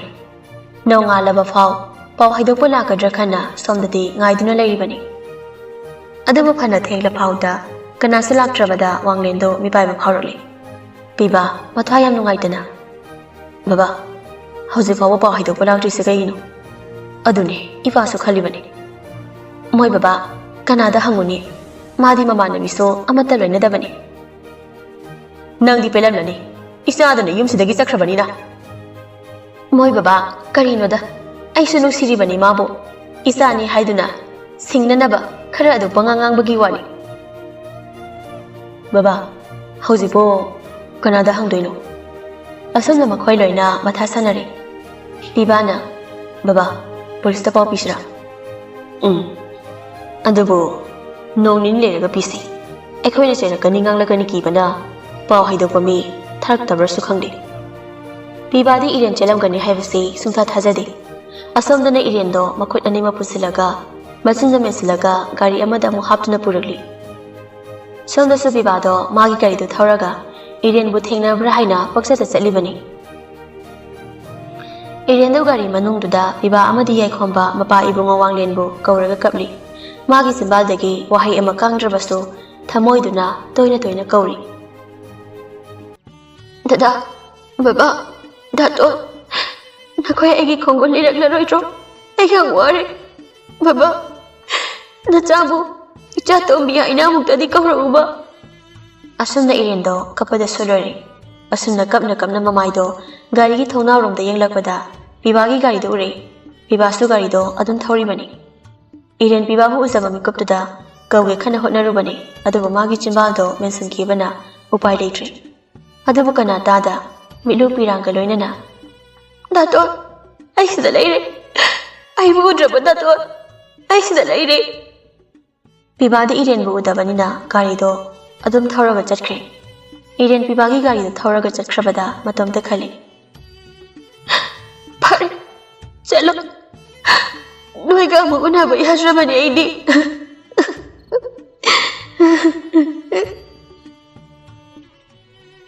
ꯑꯁꯨꯝꯅ ꯅꯣꯡꯃꯗꯒꯤ ꯅꯤꯅꯤꯗꯒꯤ ꯍꯨꯝꯅꯤ ꯍꯧꯈꯤꯗꯨꯅ ꯆꯌꯣꯜ ꯑꯃ ꯐꯥꯔꯛꯂꯦ ꯑꯗꯨꯕꯨ ꯏꯔꯦꯟꯒꯤ ꯃꯋꯥ ꯃꯄꯥꯎꯗꯤ ꯇꯥꯈꯤꯗ꯭ꯔꯦ ꯐꯖꯕꯤꯗꯤ ꯍꯔꯥꯎꯔꯤꯕꯅꯤ ꯏꯔꯦꯟ ꯌꯨꯝꯁꯤꯗ ꯑꯃꯨꯛ ꯍꯜꯂꯛꯂꯔꯣꯏ ꯈꯟꯕꯗ ꯋꯥꯡꯂꯦꯟ ꯑꯃꯗꯤ ꯃꯆꯥꯅꯨꯄꯥ ꯑꯅꯤꯗꯣ ꯊꯕꯛ ꯑꯃꯠꯇ ꯆꯠꯇ꯭ꯔꯦ ꯏꯔꯦꯟꯒꯤ ꯋꯥꯈꯜꯗ ꯌꯥꯏꯈꯣꯝꯕꯁꯨ ꯌꯥꯝ ꯅꯨꯡꯉꯥꯏꯇ꯭ꯔꯦ ꯏꯔꯦꯟꯕꯨ ꯎꯔꯛꯇꯕ ꯆꯌꯣꯜ ꯑꯃ ꯐꯥꯔꯛꯂꯕꯗ ꯃꯆꯟ ꯅꯪꯕꯨ ꯀꯥꯏꯗ ꯂꯩꯒꯦ ꯅꯨꯡꯁꯤꯕꯤ ꯏꯆꯟꯒꯤ ꯁꯛꯇꯝ ꯎꯔꯛꯇꯕ ꯍꯞꯇꯥ ꯑꯃ ꯐꯥꯔꯛꯂꯦ ꯅꯪ ꯑꯃꯨꯛꯇꯗꯤ ꯍꯜꯂꯛꯈꯣꯕ ꯗꯗꯥ ꯂꯩꯐꯝ ꯈꯪꯗ꯭ꯔꯦ ꯁꯣꯝꯗꯁꯨ ꯄꯤꯕꯥꯗꯤ ꯑꯉꯥꯎꯕꯒ ꯆꯞ ꯃꯥꯟꯅꯔꯦ ꯆꯥꯛꯁꯨ ꯆꯥꯗꯦ ꯏꯁꯤꯡ ꯐꯥꯎꯕ ꯊꯛꯄꯣꯏ ꯊꯛꯇꯕꯣꯏ ꯇꯧꯔꯒ ꯂꯩꯔꯤꯕꯅꯤ ꯉꯍꯥꯟꯈꯩꯗꯤ ꯆꯠꯊꯣꯛꯂꯨꯔꯁꯨ ꯍꯟꯖꯤꯜꯂꯛꯄ ꯃꯇꯝꯗ ꯏꯔꯦꯟꯗꯣ ꯍꯦꯛꯇ ꯂꯩꯔꯝꯕꯅꯤ ꯑꯗꯨꯕꯨ ꯉꯁꯤꯗꯤ ꯃꯁꯛ ꯎꯕꯗꯤ ꯂꯥꯏꯔꯗꯅ ꯈꯣꯟꯖꯦꯜ ꯐꯥꯎꯕ ꯇꯥꯒꯤ ꯐꯪꯈꯤꯗ꯭ꯔꯦ ꯄꯨꯝꯅꯃꯛꯇꯒꯤ ꯈ꯭ꯋꯥꯏꯗꯒꯤ ꯅꯨꯡꯁꯤꯕꯤ ꯃꯥꯅ ꯃꯐꯝ ꯃꯔꯥꯡ ꯈꯪꯗ ꯇꯨꯃꯤꯟ ꯂꯩꯈ꯭ꯔꯕꯗ ꯀꯅꯥꯒꯤ ꯊꯃꯣꯏꯅ ꯍꯔꯥꯎꯒꯅꯤ ꯁꯣꯝꯗꯅ ꯏꯔꯦꯟꯗꯣ ꯌꯥꯝ ꯋꯥꯅ ꯂꯩꯔꯤ ꯌꯥꯝ ꯄꯤꯛꯄ ꯀꯥ ꯑꯃꯗ ꯃꯈꯣꯡ ꯃꯈꯨꯠ ꯄꯨꯟꯗꯨꯅ ꯊꯝꯂꯤꯕꯅꯤ ꯅꯨꯄꯥ ꯑꯃ ꯆꯪꯂꯛꯇꯨꯅ ꯑꯁꯨꯝꯅ ꯍꯥꯏꯔꯛꯏ ꯅꯪꯒꯤ ꯆꯤꯟꯕꯥꯜꯁꯦ ꯍꯥꯡꯗꯣꯛꯀꯦ ꯅꯪ ꯋꯥ ꯌꯥꯝꯅ ꯉꯥꯡꯕ ꯌꯥꯔꯣꯏ ꯏꯔꯦꯟꯗ ꯍꯥꯏꯕꯒꯨꯝ ꯃꯉꯛꯇꯣ ꯅꯣꯝꯂꯛꯏ ꯅꯨꯄꯥꯗꯨꯅ ꯏꯔꯦꯟꯒꯤ ꯆꯤꯟꯕꯥꯜꯗꯨꯗ ꯃꯦꯟꯁꯤꯜꯂꯤꯕ ꯐꯤꯗꯣ ꯀꯤꯁꯤ ꯊꯣꯛꯂꯒ ꯅꯪꯒꯤ ꯌꯨꯝꯒꯤ ꯅꯝꯕꯔ ꯈꯪꯕ꯭ꯔꯥ ꯏꯔꯦꯟ ꯈꯪꯗꯦ ꯍꯥꯏꯅ ꯑꯃꯨꯛꯀꯁꯨ ꯃꯉꯛꯇꯣ ꯍꯥꯏꯔꯛꯏ ꯅꯨꯄꯥꯗꯣ ꯈꯣꯟꯖꯦꯜ ꯈꯔ ꯋꯥꯡꯂꯞꯅ ꯍꯦ ꯑꯣꯏꯗꯕ ꯉꯥꯡꯒꯅꯨ ꯀꯩꯒꯤꯅꯣ ꯅꯈꯣꯏꯅ ꯌꯨꯝꯒꯤ ꯅꯝꯕꯔ ꯍꯪꯂꯤꯕꯗꯣ ꯃꯔꯝ ꯂꯩꯕꯒꯤꯅꯤ ꯑꯩ ꯈꯪꯗꯦ ꯈꯪꯗꯕ ꯌꯥꯔꯣꯏ ꯅꯈꯣꯏꯅ ꯄꯥꯝꯂꯤꯕꯁꯦ ꯀꯔꯤꯅꯣ ꯑꯩꯈꯣꯏꯅ ꯄꯥꯝꯂꯤꯕꯁꯦ ꯄꯩꯁꯥ ꯄꯥꯜꯂꯤꯕ ꯅꯈꯨꯠꯇꯨꯅ ꯁꯨꯔꯒ ꯇꯥꯜꯂꯒ ꯅꯁꯥꯒꯤ ꯍꯨꯃꯥꯡ ꯃꯟꯅ ꯐꯪꯂꯛꯄ ꯄꯩꯁꯥꯗꯣ ꯄꯥꯝꯗꯦ ꯍꯨꯔꯥꯜꯂꯅꯥꯗ ꯃꯤꯒꯤ ꯃꯄꯣꯠ ꯃꯔꯜ ꯂꯧꯔꯒ ꯅꯨꯡꯉꯥꯏꯅ ꯍꯤꯡꯒꯅꯤ ꯁꯤꯅꯤꯅꯦ ꯍꯥꯏꯕꯤꯒꯦ ꯇꯥꯖꯧ ꯃꯤ ꯑꯣꯏꯅ ꯄꯣꯛꯂꯒ ꯁꯨꯔ ꯅꯣꯝꯂꯒ ꯇꯥꯜꯂꯒ ꯆꯥꯕ ꯇꯟꯕ ꯅꯣꯏꯗꯤ ꯁꯤꯖꯈꯣ ꯅꯈꯣꯏꯗꯒꯤ ꯍꯦꯟꯅ ꯇꯣꯟꯕ ꯀꯅꯥꯕꯨ ꯂꯩꯔꯤꯕꯒꯦ ꯍꯦ ꯅꯪ ꯍꯧꯖꯤꯛ ꯍꯥꯠꯇꯣꯛꯎꯔꯣ ꯍꯥꯠꯂꯣ ꯀꯩꯒꯤꯅꯣ ꯅꯈꯣꯏꯅ ꯑꯩꯕꯨ ꯍꯧꯖꯤꯛ ꯐꯥꯎꯕ ꯍꯤꯡꯍꯟꯗꯨꯅ ꯊꯝꯂꯤꯕ ꯄꯥꯝꯗ꯭ꯔꯦ ꯑꯩ ꯃꯤꯑꯣꯏꯕ ꯅꯈꯣꯏꯒꯤ ꯅꯔꯛꯇ ꯍꯤꯡꯗꯨꯅ ꯂꯩꯕ ꯑꯀꯟꯕ ꯅꯈꯣꯏ ꯃꯁꯦꯟ ꯃꯨꯛꯅꯕꯗ ꯃꯇꯨ ꯁꯣꯜꯂꯕ ꯀꯌꯥꯗꯤ ꯀꯪꯐꯥꯟꯗ ꯏꯔꯥꯛꯅꯔꯦ ꯀꯪꯐꯥꯟꯗ ꯏꯔꯣꯏꯕ ꯍꯩꯇꯕ ꯑꯩꯈꯣꯏꯗꯤ ꯑꯁꯨꯛ ꯇꯁꯛꯅ ꯆꯝꯅ ꯑꯉꯧꯕ ꯆꯦꯕꯥꯡꯒꯨꯝ ꯇꯔꯨ ꯂꯩꯖꯕ ꯄꯨꯟꯁꯤꯁꯦ ꯃꯤꯑꯣꯏꯕ ꯅꯈꯣꯏꯒꯤ ꯀꯂꯛ ꯌꯦꯡꯊꯤꯒꯤ ꯁꯍꯨꯝꯗꯨꯅ ꯍꯨꯝꯂꯛꯄꯗ ꯑꯄꯥꯛꯄ ꯑꯉꯧꯕ ꯆꯦꯕꯥꯡꯗꯣ ꯃꯊꯛ ꯊꯨꯞꯆꯤꯜꯂꯒ ꯃꯤꯀꯨꯞ ꯈꯔꯇꯪ ꯑꯣꯏꯔꯕꯁꯨ ꯍꯤꯡꯖꯈꯤꯒꯦ ꯈꯟꯗꯨꯅ ꯁꯥꯈꯤ ꯆꯦꯒꯤ ꯍꯤ ꯑꯃꯒꯨꯝ ꯇꯥꯁꯤꯟꯗꯨꯅ ꯑꯅꯧꯕ ꯑꯩꯒꯤ ꯄꯨꯟꯁꯤꯁꯦ ꯑꯣꯏꯍꯟꯕꯤꯔꯦ ꯑꯀꯟꯕ ꯅꯈꯣꯏ ꯃꯌꯥꯝ ꯌꯦꯡꯊꯤꯅꯕꯒꯤ ꯁꯍꯨꯝ ꯑꯗꯨꯗ ꯃꯥꯏꯀꯩ ꯈꯪꯗ ꯍꯨꯝꯂꯤꯕ Kang Phan gi chegi tau thari isu China kaya kaya khangduna kari gamba Kang Phan da khangba ngamjadna isingi bagda da singi ba thoklaba mikap da maktada loi khine gi pusisu kai ino nangna wakoi da ngang lido aina tamina lewa haba natra Iren do aki tu sung yaudana makha mu tare aina gi pen da bok hai khardang phongdok pasa kari gi no nakhoi na thingli ba ayang wari nakhoi gi na te hingba se ayang mu changlakini ngai hak lerga aikhoi voice changlakani tumi leyo aduga ising se thakjilo asumna na pa da thokre Daton hadam bu si magidi ai Daton hang ko na ba phangani thajadre ai su khangi Daton gi phongdok ta ba thamoi gi waro adabu ai Daton gi na ning thongan magang laroi asumna Iren do hauki ba wari kya ning singlaga kaptuna laikre asumna na piba Iren gi ka da changduna Iren na paira ba pochai singdo amam tang oina tabna laukhalaga nang bu kai da leke kiwi Daton nang ware nang halo ba nang likta ba yom sa isik chikli Daton sing ngau duna chat ka dawri nang halo ai nang bung hai da ware asumna piba do mapi sutarakli wanglen di Iren na maphong khangdrabada tasena mi pai ba phawri nang di harawraba natra nang di pelaba natro kari na moi baba ai na mabu tanthokhi bro isa do nang na nong mata nukshin to bikhi dabani phubi ba chai ba khakni nang na mango da tawkhi ba ai di isa da nukshi ne ai wo ba ni khanduna kaya da luna tawkhi ba ai ngasi di isa gi mai na chakle nong mata su si wa ni haikhi dabani mabung sing amadi ai na lebi ba mafi maro sing aduna ipen da penjabi ne isa tombi baba lale nangu baba ni yum sita purakhi bade isa gi lai ba thina bo oina thokle baba ware ne isa gi nungshi inglabi mai thong uraktrabada nangu kai da legi isa tombi asumna wanglen do thamoi sona kable imung do dalai ba miyoi sing do hek yengki bada nungsu nungjanari thenglaba hingi matamni Iren do kakhu aduda sorhanba ngamboi ngamdaboi tawraga masado laimai da hairap hiblaga yang wana leiri masinda so mabung singbu kauba lepte mapa ibunga wanglen busu toina kauri baba nasabu amuk tadi kan biuba dada Daton aya wari aina khoi gi na sang udana mapam basi magdada loi hi ga dawraba male laibak TV na changi pusi se asumna lairingai tuda magi lairiba ka macha adugi thongdo sat hangle kanano asomdana papa masa ahumdo punna faminaraga watanari baba dada aide police ta pau pibuna phagadra khale baba aiso naun harisina phagadra khale wanglendo mazani gi watarama matungda baba so kari haigadabano khangtre na khoina sina fane habado adum tawro na chandu ba hoji phawba hinglam khigadrane adu hairaga wanglen do mapi du taragli baba machando soidana hinglam khini piba diwa amata haide tuminna le adubu wakhande leita phung khangdrabani wanglen do makha mutari na chando marai bakso onthokna thikraba mahaki mapado aikhoina masak khangawaldi phagadabani adubu matamdada mana angang oiman khibana aikhoisu kana hangjilutre chumi baba adamabu magi apogo mapadugi manakta chalamgadrane pibana marak thalaga dada mahak chalamloi magi mapado yam phataba mine asumna pibana Iren bu koiba chalusi haiduna chatmina khiba numit aduda Iren haki bawando mayamba amadi mapadu tamlei machan nangdi nogi babagi manakta chaningdro Daton ai chaningdida kaige Daton ai bababu yang warawi manani imaga igasto kaina haliba mana mapa amoi bagi chap chaba thodang do lobiram labati imai bani sana kaina ramloi ngasiso ai imagi manakta leiduna awanu ngai saru yamina ronga dabane andubu imadi ꯑꯗꯨ ꯍꯥꯏꯔꯒ ꯏꯔꯦꯟꯗꯣ ꯀꯞꯂꯛꯏ ꯆꯨꯝꯃꯦ ꯑꯗꯣ ꯍꯧꯈ꯭ꯔꯗꯤ ꯍꯧꯈ꯭ꯔꯦ ꯍꯧꯖꯤꯛꯇꯤ ꯑꯩꯈꯣꯏ ꯃꯌꯥꯝ ꯂꯩꯔꯤꯁꯤꯗꯤ ꯃꯥꯅꯦ ꯕꯕꯥ ꯗꯗꯥ ꯑꯃꯗꯤ ꯗꯥꯇꯣꯟ ꯅꯈꯣꯏꯒꯤ ꯃꯤꯅꯨꯡꯁꯤꯅ ꯑꯁꯤꯁꯨ ꯏꯔꯦꯟ ꯀꯧꯕꯤ ꯂꯥꯏꯕꯛ ꯊꯤꯔꯕꯤ ꯑꯩꯒꯤ ꯄꯨꯟꯁꯤꯁꯦ ꯀꯅꯥꯒꯤ ꯃꯤꯠꯌꯦꯡ ꯆꯪꯍꯟꯗꯅ ꯍꯤꯡꯂꯤꯕꯅꯤ ꯑꯗꯣ ꯅꯣꯏꯒꯤ ꯂꯩꯐꯝꯗꯨꯗꯤ ꯅꯪ ꯅꯤꯡꯁꯤꯡꯕ ꯉꯝꯈꯤꯗ꯭ꯔꯥ ꯅꯣꯡꯃ ꯁꯨꯝ ꯀꯣꯏꯔꯨꯁꯤ ꯗꯥꯇꯣꯟ ꯑꯩ ꯅꯤꯡꯁꯤꯡꯕ ꯉꯝꯗ꯭ꯔꯦ ꯑꯩꯒꯤ ꯂꯝꯕꯤꯗꯣ ꯀꯗꯣꯝꯗꯒꯤ ꯊꯣꯔꯛꯈꯤꯕꯅꯣ ꯍꯥꯏꯕꯗꯣ ꯑꯩꯅ ꯅꯤꯡꯁꯤꯡꯕ ꯍꯥꯏꯕꯕꯨ ꯅꯨꯃꯤꯠꯇꯣ ꯕꯕꯥꯅ ꯏꯃꯥꯕꯨ ꯌꯥꯝ ꯐꯨꯕꯤꯈꯤ ꯑꯩꯁꯨ ꯏꯃꯥꯕꯨ ꯅꯨꯡꯁꯤꯕꯅꯤꯅ ꯏꯃꯥ ꯐꯨꯕꯤꯒꯅꯨ ꯕꯕꯥ ꯍꯥꯏꯔꯨꯕꯒꯤ ꯑꯩꯁꯨ ꯐꯨꯕꯤꯈꯤ ꯗꯥꯇꯣꯟ ꯑꯩꯈꯣꯏ ꯃꯥꯗꯣ ꯌꯥꯝ ꯅꯨꯡꯁꯤ ꯅꯨꯃꯤꯠꯇꯨꯒꯤ ꯅꯣꯡꯃ ꯋꯥꯠꯂꯤꯉꯩꯒꯤ ꯅꯨꯃꯤꯗꯥꯡꯗꯨꯁꯨ ꯆꯥꯛ ꯆꯥꯈꯤꯗꯦ ꯑꯗꯨꯒ ꯅꯣꯡꯉꯥꯜꯂꯒꯁꯨ ꯆꯥꯈꯤꯗꯦ ꯕꯕꯥꯅ ꯌꯨ ꯊꯛꯆꯤꯜꯂꯒ ꯆꯦꯡ ꯋꯥꯅꯕ ꯊꯝꯕ ꯄꯩꯁꯥꯗꯣ ꯃꯨꯟꯗꯨꯅ ꯄꯨꯈꯤ ꯑꯗꯨꯒ ꯃꯈꯥ ꯊꯪꯕꯒꯤ ꯏꯗꯣꯝꯆꯥ ꯍꯣꯏꯗ ꯆꯠꯇꯨꯅ ꯄꯩꯁꯥ ꯂꯧꯔꯒ ꯍꯜꯂꯛꯇꯨꯅ ꯏꯃꯥ ꯏꯕꯥꯅꯤ ꯆꯦꯡ ꯋꯥꯟꯕ ꯆꯠꯀꯦ ꯇꯧꯔꯤꯉꯩꯗ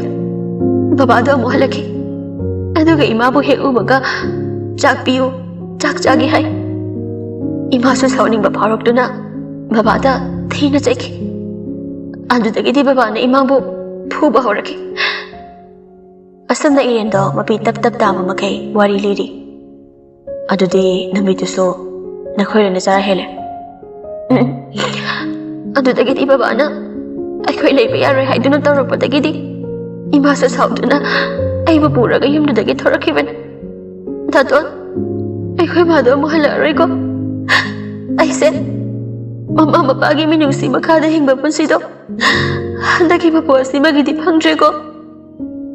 Asam na iriyan daw hihikab lagli. Say, kagano. Hawzik tinanggi awabagi matam loikre. Nunghay na laya daw ni. Asam na pibana warido liba larakpada wangle na. Oh, kaya da marabag tikrabi ichano. Mafam asida sunamano apikiwa. Ay, untok na ningam kidreda. Yay kombadi machangi wari taraga piroy na na. Machan, dadahoy na nanggi konggoli rakini. Nang di ako'y mayamgi ay hingda na itong ganzabi druba tarani. Nang nangangoy yung ida, imabuki ba dagi? Chak hawba lam na tara masing kang dihin ki ba ni? Ngasi di, dada sento eh. Isan ginaning tungal lagi. Nang dada ho'y bungayram ko kumachan. Ibadi haw ki ba kaya dunig sing laga heni hena may chak haplari. Aswam dana. Hey, konsen ka na wangang gano. Say. Phone ꯇꯧꯁꯤꯜꯂꯨ ꯏꯔꯦꯟꯗ ꯋꯥ ꯐꯥꯎꯕ ꯐꯖꯅ ꯉꯥꯡꯕ ꯉꯝꯗ꯭ꯔꯕꯅꯤ ꯆꯥꯛꯁꯨ ꯄꯤꯖꯗꯦ ꯏꯁꯤꯡ ꯈꯛꯇꯅꯤ ꯄꯤꯊꯛꯂꯤꯕ ꯀꯔꯤꯒꯨꯝꯕ ꯃꯇꯝꯗ ꯆꯥꯛ ꯄꯤꯖꯔꯕꯁꯨ ꯆꯒꯪ ꯉꯥꯛꯇꯅꯤ ꯑꯩꯕꯨ ꯍꯥꯠꯇꯣꯛꯄꯤꯔꯣ ꯑꯩ ꯌꯥꯝ ꯋꯥꯔꯦ ꯑꯩ ꯅꯪꯕꯨ ꯍꯥꯠꯄ ꯆꯪꯂꯛꯄ ꯅꯠꯇꯦ ꯐꯣꯟ ꯇꯧꯁꯤꯜꯂꯨ ꯑꯩ ꯅꯝꯕꯔ ꯈꯪꯗꯦ ꯅꯨꯄꯥꯗꯨꯅ ꯏꯔꯦꯟꯒꯤ ꯃꯅꯥꯛꯇ ꯁꯠ ꯆꯪꯁꯤꯜꯂꯒ ꯏꯔꯦꯟꯒꯤ ꯃꯁꯝꯗꯣ ꯈꯨꯠꯄꯥꯏ ꯆꯦꯠꯅ ꯄꯥꯏꯗꯨꯅ ꯂꯣꯡꯊꯦꯛ ꯊꯦꯛꯂꯒ ꯃꯌꯥ ꯆꯤꯛꯂꯒ ꯀꯔꯤꯒꯤꯅꯣ ꯅꯪꯅ ꯅꯃꯁꯝ ꯀꯜꯂꯤꯁꯦ ꯑꯩꯈꯣꯏꯅ ꯍꯥꯏꯕ ꯌꯥꯔꯒꯅ ꯅꯪ ꯍꯧꯖꯤꯛꯃꯛ ꯊꯥꯗꯣꯛꯀꯅꯤ ꯌꯥꯗ꯭ꯔꯒꯅ ꯃꯐꯝ ꯑꯁꯤꯗ ꯅꯪꯕꯨ ꯍꯥꯠꯀꯅꯤ ꯑꯩ ꯅꯈꯣꯏꯅ ꯍꯥꯏꯕ ꯌꯥꯕ ꯉꯝꯂꯣꯏ ꯑꯩꯕꯨ ꯍꯥꯠꯂꯣ ꯈꯪꯍꯧꯗꯦ ꯅꯨꯄꯥꯗꯨꯅ ꯏꯔꯦꯟꯒꯤ ꯇꯅꯧꯔꯕꯤ ꯈꯖꯥꯏ ꯑꯗꯨꯗ ꯈꯨꯄꯥꯛꯅ ꯊꯥꯈꯤꯕ ꯑꯃꯨꯛꯇꯒ ꯅꯠꯇꯦ ꯃꯁꯤꯡ ꯈꯪꯗ ꯍꯟꯖꯤꯟ ꯍꯟꯖꯤꯟ ꯊꯥꯖꯤꯜꯂꯤ ꯁꯛ ꯃꯥꯂꯦꯛ ꯃꯥꯟꯅꯕꯁꯨ ꯅꯠꯇꯕ ꯅꯆꯟꯒꯝꯕꯤ ꯑꯩꯉꯣꯟꯗ ꯑꯗꯨꯝ ꯊꯤꯅ ꯑꯣꯟꯒꯗꯕꯒꯤ ꯁꯔꯨꯛ 나쿠트나 이게 카우리세메 카이드나 핫비로 아야 와리 하이르리바 와하이드스도 마옙생나 하이바 ngamdrabani nupaaduna amukaso irengi masamdu laktuna chinglaga irengi pakraba hakchangduda makhongduna net khaiba hori adu fawbada irendo ayo haiba wahaisi haikidre nupadu pailita amuk thokre irendi sordu fawba lepkhigadauri nupado miyoi amaga amuk changminari nupaduna boss masigi nupi macha se manam yam kale sanglai ba nupado dai kana sunate kingsane irende jinbanda ayo haina hydrabasto magi masadu ta seina traina khangba ngamdre tanarabi khasaya duda nupado gi khupa ki maram ngaksana na tare jinbanda gi so e khara thokle kingsa laimai da upsindun lairibi irengi masamdo haigalaga yam karem na ba haina haire oh no haideda thongna fabi limthoi ngambini ne aduni dana maitai janu habado ꯑꯁꯨꯝꯅ ꯍꯥꯏꯔꯒ ꯈꯪꯍꯧꯗꯅ ꯏꯔꯦꯟꯒꯤ ꯃꯁꯝꯗꯣ ꯇꯥꯛ ꯄꯥꯏꯔꯒ ꯑꯃꯨꯛ ꯆꯤꯡꯈꯠꯂꯤ ꯍꯟꯗꯛꯇꯤ ꯏꯔꯦꯟꯗꯣ ꯆꯩꯅꯥ ꯈꯥꯡꯕ ꯉꯝꯗ꯭ꯔꯗꯨꯅ ꯏꯃꯥ ꯑꯩ ꯌꯥꯝ ꯋꯥꯔꯦ ꯅꯁꯥꯒꯤ ꯂꯥꯏꯕꯛꯁꯦ ꯑꯁꯨꯛ ꯊꯤꯕꯁꯤꯕꯨ ꯍꯧꯅꯕ꯭ꯔꯣ ꯑꯩꯅ ꯅꯍꯥꯟꯃꯨꯛꯀꯤ ꯃꯄꯣꯛꯇ ꯀꯔꯤ ꯄꯥꯞ ꯂꯪꯖꯈꯤꯗꯨꯅ ꯍꯟꯗꯛꯀꯤ ꯃꯄꯣꯛ ꯑꯁꯤꯗ ꯑꯁꯨꯛ ꯊꯤꯅ ꯇꯝꯕꯤꯕꯅꯣ ꯅꯣꯡꯗꯝꯕ ꯃꯥꯅ ꯑꯁꯨꯝꯅ ꯏꯔꯦꯟꯗꯣ ꯍꯤꯛ ꯍꯤꯛ ꯀꯞꯄꯒ ꯈꯥꯡꯂꯦ ꯅꯪꯗꯤ ꯑꯦꯛꯇꯤꯡ ꯌꯥꯝ ꯍꯩꯅ ꯂꯤꯂꯥ ꯌꯥꯎꯒꯦ ꯌꯥꯎꯔꯗꯅ ꯑꯗꯨ ꯍꯥꯏꯔꯒ ꯐꯣꯟꯗꯣ ꯁꯠ ꯄꯤꯁꯤꯜꯂꯤ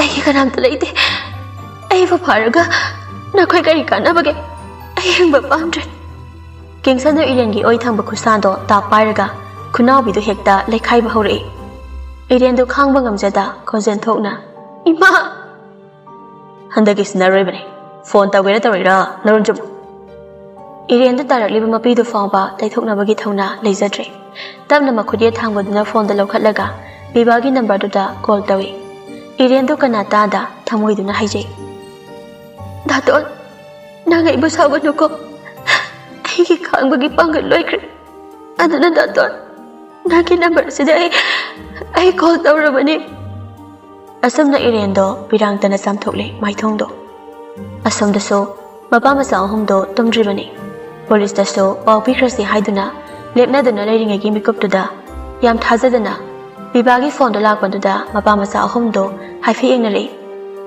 ꯕꯤꯕꯥ ꯃꯥꯒꯤ ꯐꯣꯟꯗꯣ ꯂꯧꯊꯣꯛꯇꯨꯅ ꯌꯦꯡꯉꯤ ꯑꯗꯨꯕꯨ ꯁꯦꯐ ꯂꯩꯇꯕ ꯅꯝꯕꯔ ꯑꯣꯏꯔꯝꯕ ꯑꯗꯨꯗ ꯈꯔꯗꯤ ꯆꯤꯡꯅꯔꯞ ꯇꯧꯏ ꯌꯥꯏꯈꯣꯝꯕ ꯑꯃꯗꯤ ꯋꯥꯡꯂꯦꯟ ꯑꯅꯤꯗꯣ ꯆꯞ ꯃꯥꯟꯅꯅ ꯀꯅꯥꯅꯣ ꯕꯤꯕꯥ ꯄꯥꯎꯈꯨꯝ ꯄꯤꯗꯕꯤꯗ ꯁꯠ ꯄꯥꯏꯈꯠꯂꯤ ꯍꯜꯂꯣ ꯅꯨꯄꯥꯁꯤꯡ ꯑꯗꯨꯅ ꯍꯥꯏꯕꯒꯤ ꯃꯇꯨꯡ ꯏꯟꯅ ꯏꯔꯦꯟꯅ ꯐꯣꯟꯗꯣ ꯄꯥꯏꯔꯒ ꯁꯣꯟꯊꯥꯡꯅꯕ ꯈꯣꯟꯖꯦꯜꯗ ꯇꯞꯅ ꯀꯧꯔꯛꯏ ꯗꯥꯇꯣꯟ ꯈꯪꯍꯧꯗꯕ ꯃꯤꯀꯨꯞꯇ ꯏꯔꯦꯟꯒꯤ ꯈꯣꯟꯖꯦꯜ ꯇꯥꯕ ꯐꯪꯖꯔꯕꯗ ꯕꯤꯕꯥꯒꯤ ꯃꯤꯠꯂꯨꯒꯤ ꯄꯤꯔꯥꯡ ꯈꯥꯝꯕ ꯌꯥꯗ ꯗꯥꯇꯣꯟ ꯇꯥꯏ ꯗꯥꯇꯣꯟ ꯑꯩ ꯌꯥꯝ ꯋꯥꯔꯦ ꯕꯤꯕꯥꯗꯣ ꯍꯟꯗꯛꯇꯤ ꯏꯔꯦꯟꯒꯤ ꯈꯣꯟꯖꯦꯜꯗꯣ ꯀꯩꯅꯣꯝꯃ ꯇꯧꯔꯦ ꯍꯥꯏꯕ ꯈꯪꯂꯗꯨꯅ ꯍꯥꯏꯌꯣ ꯅꯪ ꯀꯩꯗꯧꯔꯒꯦ ꯗꯥꯇꯣꯟ ꯅꯈꯣꯏ ꯑꯩꯕꯨ ꯎꯅꯤꯡꯕ꯭ꯔꯥ ꯕꯤꯕꯥ ꯃꯄꯤꯗꯣ ꯁꯠ ꯇꯩꯊꯣꯛꯂꯒ ꯎꯅꯤꯡꯉꯤ ꯌꯥꯝ ꯎꯅꯤꯡꯉꯤ ꯑꯁꯨꯝꯅ ꯕꯤꯕꯥꯗꯣ ꯈꯣꯟꯖꯦꯜ ꯊꯣꯛꯇ ꯀꯞꯂꯛꯏ ꯌꯥꯏꯈꯣꯝꯕ ꯁꯠ ꯆꯪꯁꯤꯜꯂꯛꯇꯨꯅ ꯕꯤꯕꯥꯗꯒꯤ ꯐꯣꯟꯗꯣ ꯂꯧꯔꯒ ꯃꯥꯒꯤ ꯅꯥꯀꯣꯡꯗ ꯊꯝꯃꯤ ꯗꯥꯇꯣꯟ ꯅꯈꯣꯏꯅ ꯑꯩꯕꯨ ꯎꯅꯤꯡꯂꯕꯗꯤ ꯂꯨꯄꯥ ꯂꯥꯛ 50 ꯄꯤꯕ ꯉꯝꯒꯗ꯭ꯔꯥ ꯃꯆꯟ ꯗꯗꯥ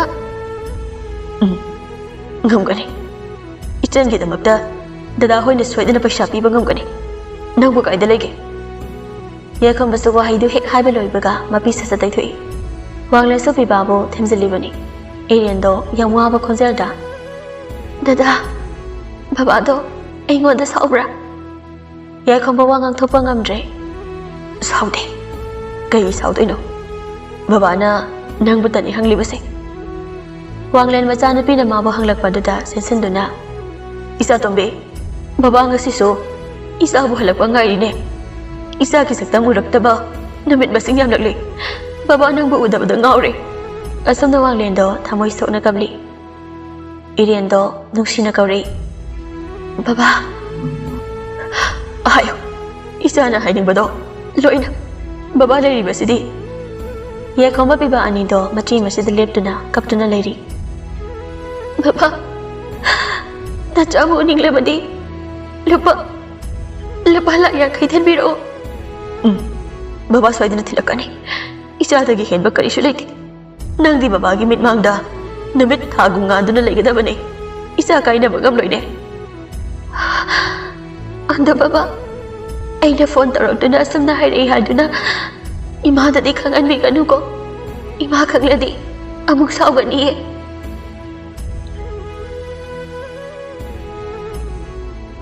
ꯁꯥꯎꯔꯣꯏꯌꯦ ꯅꯃꯥꯅꯁꯨ ꯅꯪꯕꯨꯇ ꯁꯣꯟꯗꯨꯅ ꯂꯩꯔꯤꯕꯅꯤ ꯅꯨꯄꯥꯗꯨꯅ ꯏꯔꯦꯟꯗꯒꯤ ꯐꯣꯟꯗꯣ ꯁꯠ ꯃꯨꯜꯂꯒ ꯑꯩꯈꯣꯏꯅ ꯀꯩ ꯍꯥꯏꯒꯦ ꯀꯩ ꯍꯥꯏꯒꯦꯕ ꯌꯥꯝ ꯊꯨꯅ ꯃꯐꯝꯗꯣ ꯍꯥꯏꯀꯣ ꯕꯕꯥ ꯍꯌꯦꯡ ꯅꯨꯡꯊꯤꯜ ꯄꯨꯡ 2 ꯇꯥꯕ ꯑꯗꯨꯋꯥꯏꯗ ꯂꯝꯂꯣꯛ 3 ꯐꯥꯡꯕꯗ ꯂꯥꯛꯇꯨꯅ ꯅꯆꯥꯕꯨ ꯀꯟꯕꯤꯌꯨꯀꯣ ꯕꯕꯥ ꯑꯁꯨꯝꯅ ꯏꯔꯦꯟꯗꯣ ꯍꯦꯛꯅ ꯀꯞꯂꯤꯕꯅꯤ ꯋꯥꯡꯂꯦꯟꯅ ꯅꯨꯄꯥꯗꯨꯅ ꯏꯔꯦꯟꯗ ꯃꯈꯣꯡꯗ ꯈꯪꯀꯥꯎ ꯀꯥꯎꯁꯤꯜꯂꯒ ꯉꯁꯥꯏꯅ ꯁꯨꯃꯥꯏꯅ ꯍꯥꯏꯔꯝꯂꯗꯤ ꯅꯪ ꯑꯋꯥꯐꯝꯗ ꯇꯥꯒꯗ꯭ꯔꯣ ꯍꯧꯖꯤꯛꯇꯤ ꯀꯩ ꯁꯥꯔꯦ Nasaso China Kangmangam Nupadana Haribada Wangle Sataribani Irendo China Kangmangamda Mahak Sira Suyari Matagum Sat Hari Baba Nakoi Pisatilakano I see Christiari Ado Harapa Matamatuda King Sana Irangi Kazaituda Kupangna Saset Hazali Aibuhalo Nakoi Neighbor Sam Oli Sakaigino Wanglen Tabangam Jaduna Nakoi Kanakano Isamu Fubigano Ado Fongi line do Fatkakre Yakomba Amadi Piba Anido Changsilaktuna Baba Masan Fubi bro Baba Giai Atomba Nazan Bui Pagi Kuda Sinabangam Boy Joko Nazando Yam Piri Ipa live from country Nasanda Pibana number Duda Amuko Toshili at the Butchet Kidri Tamu said no Shiva Magi the Mutadi Lamna Kraba Madam the Yoi Sintaba Mitlugi Pira Later Moshi the so Madam Pumbagi Oina Nukshiba Gimapo How keep an annexing hunter now or be able Hiram Ganiko and Nisa Minum select the Haina Other one of the land of Banina Nani not the down Krabamatam Masida Susundana Lehore Nangin Shibati I hit the Moshida Laksano Yet nothing come Kayakia Pumnama my own agony Nangidama I get a wagi potafo Nushiba Namak the Nushibi I gave Nushibi Asam the Hokre Hindo, Bikup Ama Pautum Dana. Ayuki Matamdo, Fazabido, Iso Hectalantari. Imaipima. How's the book I dig Lipan like Yankano, Makoiba Mungaura bro. Isa Anigiso, Kara can be Bayadina. I say, Adhamoranate, Chelo, aside the Salo, Sagasagangan. Tanzada the Pibasatari. Ima, Nazagilan property Pibiro. Maduyolaga, Imabukan the Biadi. Yakambasataraktuna. Pibana Hariba Wahaiduga, Chapman and Hari. Nakoidi, Loina Ngauridana. Angawi Pada Lake Labanina, Imasungari. Papa Mamma in Ngaurabadi, Pogleva Massasing at the so, Loina Ngabadabani. Ecoidi, Jumnangabakani. Imadi, Ecoidi Hinjili. Ecoinus took wire Matamasida. Kari Kamdosi Habadi Kanti. Aduga, Nangagi Manga, young Queen Lekon. Nangi Nabuk talking is out in the day. Nang to min labor on drop. Masi Tolakani Kanduna, I did Hana Hizadro, Tamgum Sena, Nakoni Yakidabani. Asuna Tauring each electuda, Garangi Nambardo, Kuala Mutori. He passed the fondo, sat by Kali. Hello. Nakoin Horela Pumatamda, Nasada Kulayor Puer, Aduga Fulista Pop Basiari. Garigum by Koina Havasia Dragana, Nakoigina Sasa. Adu Hariko Sitananoli, Aduga, Makatari. Adam Lori Kanso. Aduga housing Makaran Bapim the leg habada. I video Harki, Yengo, Nabit Pena. Adu Haram Naga Fondo, Kakri. Biba Wahi Amafauba, Hiban and Hautri. A Sunamiku Karagi Matonda, video Amatarli. Biba Yakomba, Madi Wanglin Yauna, Makoi Pulap Sansin the Ying. Adubo video do Heuba Magdada, Makoi Tamoy di Kairi. Irian the Masamatum, the Hawelaga, Japangamdre. Mafi Marondo so, Lorna E. Dairy. Masin the so, E. Toy. Makoso, Tangat Bangamdre. Aduga Magis and Bandu Nasum Nahari. Baba, Nasaya worry. Dada Nakoya Ibanu Sintrabra. I would be you. I am worry. Tato, I am worry. I will allow. I am worry. Nakagina the notice Haduna. Imani Kandano in Zakibato. Amok Pangler draw. Nasina Sagi war of a makeup scissor. Nakoi was in Basina. Toina Kauraga. Nasi Nasagi war of a makeup scissor. Nakoi was in Basina Toina Kauraga. Nasagi Awabakaya Kangli. As soon as the young one labor the Uraga, some to the Yakomba, Biba Amadi, Mapai Bunga Wangle, come take the Jana Powry. While in the sauna, Yang say, see Yango. Nanging Mangambra, Yango, Nasaduna Sonda, she from Nafum Kangana lady. Adugana, Sail Karagi the Magda, Imungs Mahilang Basinba. Asuna Fazavida Fualang Silly, Fazaviso Bidiodo, Yangi, Adabamaso, Yang Bangamdre, Adana Mamet Ushila Galekri. Karigi Yingde, Nambo, Mama Amaroha, Nambo Mamaro. Sana lupa arang arak pumnamak shibada puba yabro. Nang di minate, shani sa. Isa do kaya wana leram gani. Asunda wanglen do mapita ma horali. Isa kita na rabi mai thong duda tari ba dafam. Masam ipa phardana. Kana lejadrabi amago. Matu ipon pon. China khang bada wara ba saktam. Ai di yang bagam di. Isa gi matau se ai yang bagam. Nang di hingsabi ne, hingsabi. Ima, nang di akoy ki ima nate. Akoy mo popi ima dude. Min siyam leram gani. Ima gi yai. Bibana mo yam chang hari. Ima. Ima gi thamoy dubo kari na sarakpano. Ima se miyoy ba manatrabra. Sanga pawa min silay bani. Ado ba ima de sa sunate miyoy bani. Ado ga kari ge ado min silay triba. Ngasi tholi ba thodo asa. Dadai bani gi marakta ama oiram labadi. Ima kari oigani. Aikoy de iso paisa na hena maru oi haina khangadra. Ima aigi leijaba lanthum pumnamak mangkhrabasu madu amu hanjil hange habdi ai. Chatkiba paisa do amuk suraga nomlaga tanbi ai. Aduga miyoiba kanagi pusibo paisa na leba yabage. Mayang takiba lando amuk hanjil hange yabagum miyoiba aikoy gi punsidi amuk halo yadabane. Kariguba mana sikhina kiba thoklabadi khutta kor pairaga mabu legi thibada amuk phangada bana tini ma. Hazabidu machana hariba wadu taraga thamoida karigumba khara phawbugum wahai ama phawba hairamda tuminna changkhri. Haina khibagi matong ina lamlong ahum phangba haina khangnariba mafam aduda biba amadi yaikhomba laknabagi damak sem sari. Somdana bhaudona phone tawrakli kingsanna baba kamai tau sabano paisa dudi namdana lahogadabani aduga napi masado hatokro hoi babu. Asunda ngahaki matang pibaga yaikhombaga so lamlong ahum phangba tinglugi tingdon yarali. Somdasu irendo chatpa ngamboy ngamdaboy tawraga u amada nga thaduna leptuna leiri. Asunda paw phawnaraga machin manaw anido irengi leifamda yaurali. Mafamduda kanasu ude iren matomtani leiribado. Yaikhomba amadi pibando irengi saktam ubada sesenge tawi.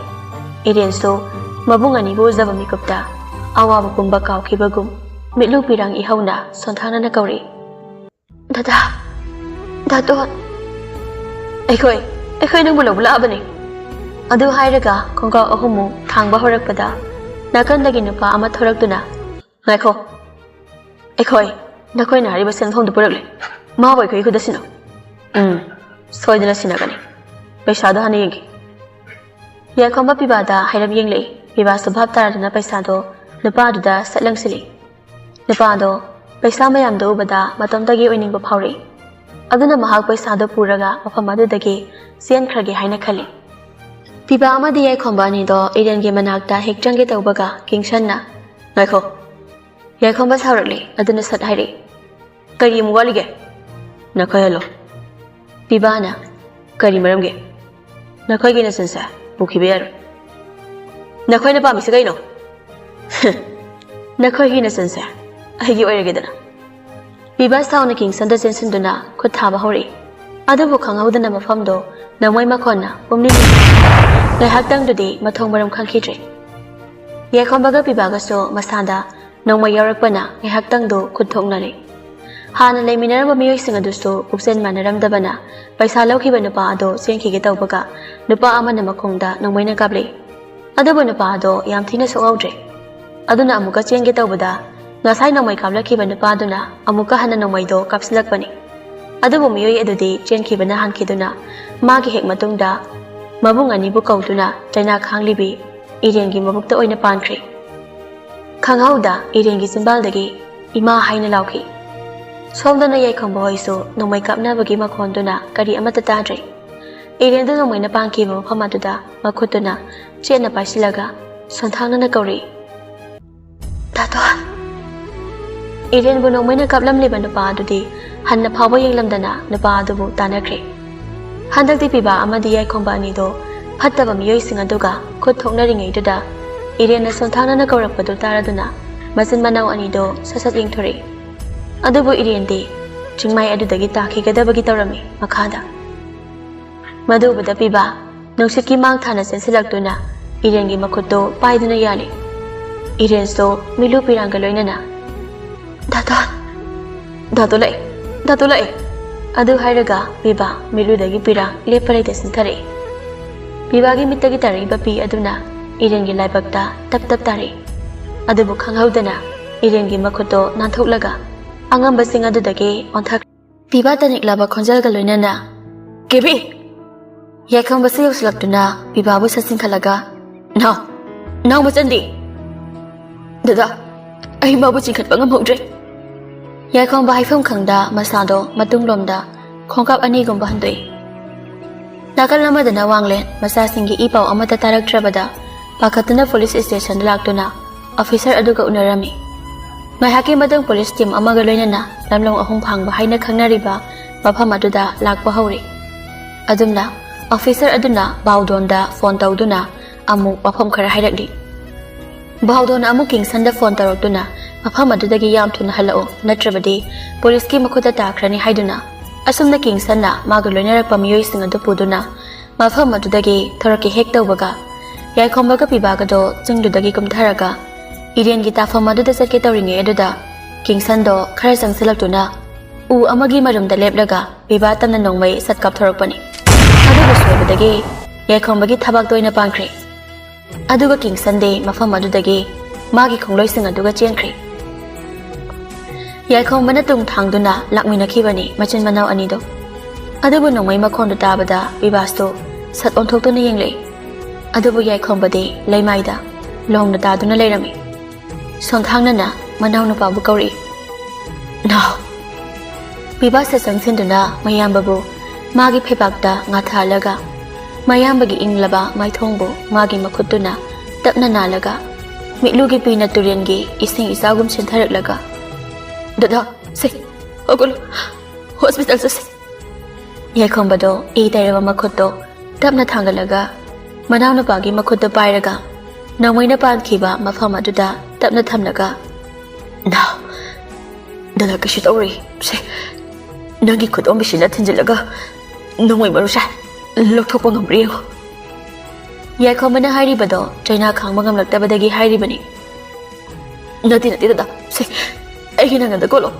ai dada bu poraga chinga sidagi kumba ngamgani Haujaka ai khoi shigi matam nate dada mafam sida lehorke nang chalo masan bu thiuro Tanja adamaktada ngasai Tanakhiba nupa ando paisaga loinana amu phaduna purakle nupa amaduna madubada pibana dada se sida ngahtang layko asumda pibana nupa ani duda sensiduna hekta phugainari pibagi marai bu phabana nupa ani do amana amabu tanarubagi masa singdo loina sokthaba matam oibana irai laina phudatpa ngamle amadi makhongda so hana khara sokpaga kaiga tawrabanina nupa ani do ngamboi ngamdabai tawraga mafam adudagi amuk chenkre Piba madu tanarugadabado mayambagi khalaga tanarudre asumna piba do paisa yawa bek to puraga mayambagi manakta mulagle Yaikhomba nyangware China khangbada Piba do mayamba butapna hagot halaga dada ai baba da call tawki namisu taraklabani Piba na magi phone do yenglaba matamdadi wanglenge miss call mayam ama leirami Asumna Piba na phone tawduna mapaga wari sanaraba matungda phone do amuk thamnari Piba se to phone khangdrabani Irena kamdawramgadaba khanbada lamlong ahom phangba haina khangnariba mafam aduda leiriba singdo aduki mate pak chawi singa do lambi ahom phangi amadagi so phawdo phawjin yai midi kaya thoina changnadaba mafamni khong lambi da natana gari asawa macha phawba chatpagi lambi le Samdana loyaso mamanaba anika koiba chalubagi halakpani chingado phawraga adubu makoiso namika daslakpaduda lambido asamba thiduna lakhibani adubu makoina garido sum thawraga lakpada yam thajadana nupi amana nahebagi khonjal tari makoido amana amada sasat yengnari nahe khona dudi adum tari loya garido khamlaga mi ama leba male Loyagi mamanaba khoimuna as bai aidida liko hingchabi oramadi Rohitna as haujibu kaidigi hingchabino asumna makhoi ahomdo garidagi kumtharaga ꯃꯈꯣꯏꯅ ꯄꯥꯏꯔꯤꯕ phone ꯑꯗꯨꯅ light ꯊꯥꯜꯂꯒ ꯃꯈꯣꯏꯁꯨ ꯌꯥꯝ ꯀꯤꯅ ꯆꯪꯁꯤꯜꯂꯛꯏ ꯑꯁꯣꯝꯗꯅ ꯋꯥꯡꯂꯦꯟ ꯍꯣꯏꯁꯨ ꯌꯧꯔꯛꯂꯦ ꯄꯤꯕꯥ ꯃꯄꯥꯕꯨ ꯎꯕꯗ ꯊꯧꯅꯥ ꯈꯔ ꯂꯥꯛꯄꯒꯨꯝ ꯇꯧꯏ ꯋꯥꯡꯂꯦꯟ ꯆꯦꯟꯁꯤꯟꯗꯨꯅ ꯌꯥꯏꯈꯣꯝꯕꯕꯨ ꯃꯊꯥꯗ ꯆꯦꯠꯅ ꯀꯣꯜꯂꯒ ꯕꯕꯥꯒꯤ ꯌꯥꯏ ꯕꯕꯥ ꯂꯥꯛꯑꯦ ꯌꯥꯏꯈꯣꯝꯕꯁꯨ ꯃꯄꯥꯕꯨ ꯆꯦꯠꯅ ꯀꯣꯟꯁꯤꯜꯂꯒ ꯕꯕꯥ ꯑꯩꯗꯤ ꯑꯔꯥꯏꯕꯅꯦ ꯃꯆꯟꯗꯣ ꯍꯥꯟꯅ ꯑꯃꯨꯛꯇ ꯊꯤꯕꯤꯌꯣ ꯑꯁꯨꯝꯅ ꯌꯥꯏꯈꯣꯝꯕꯗꯤ ꯋꯥꯡꯂꯦꯟꯅ ꯍꯣꯁꯄꯤꯇꯥꯜꯗ ꯄꯨꯈ꯭ꯔꯦ ꯑꯗꯨꯒ ꯄꯤꯕꯥꯅ ꯄꯨꯂꯤꯁꯁꯤꯡ ꯑꯗꯨꯒ ꯂꯣꯏꯅꯔꯒ ꯏꯔꯦꯟꯕꯨ ꯊꯤꯕ ꯍꯧꯔꯛꯂꯤ ꯁꯣꯝꯗꯅ ꯂꯣꯌꯥ ꯍꯣꯏꯁꯨ ꯎꯔꯤ ꯋꯥꯔꯤꯁꯤꯡ ꯑꯗꯨ ꯍꯥꯏꯗꯣꯛꯂꯒ ꯈꯣꯡꯀꯥꯞ ꯃꯔꯤꯃꯨꯛ ꯊꯥꯡꯂꯕ ꯃꯇꯨꯡꯗ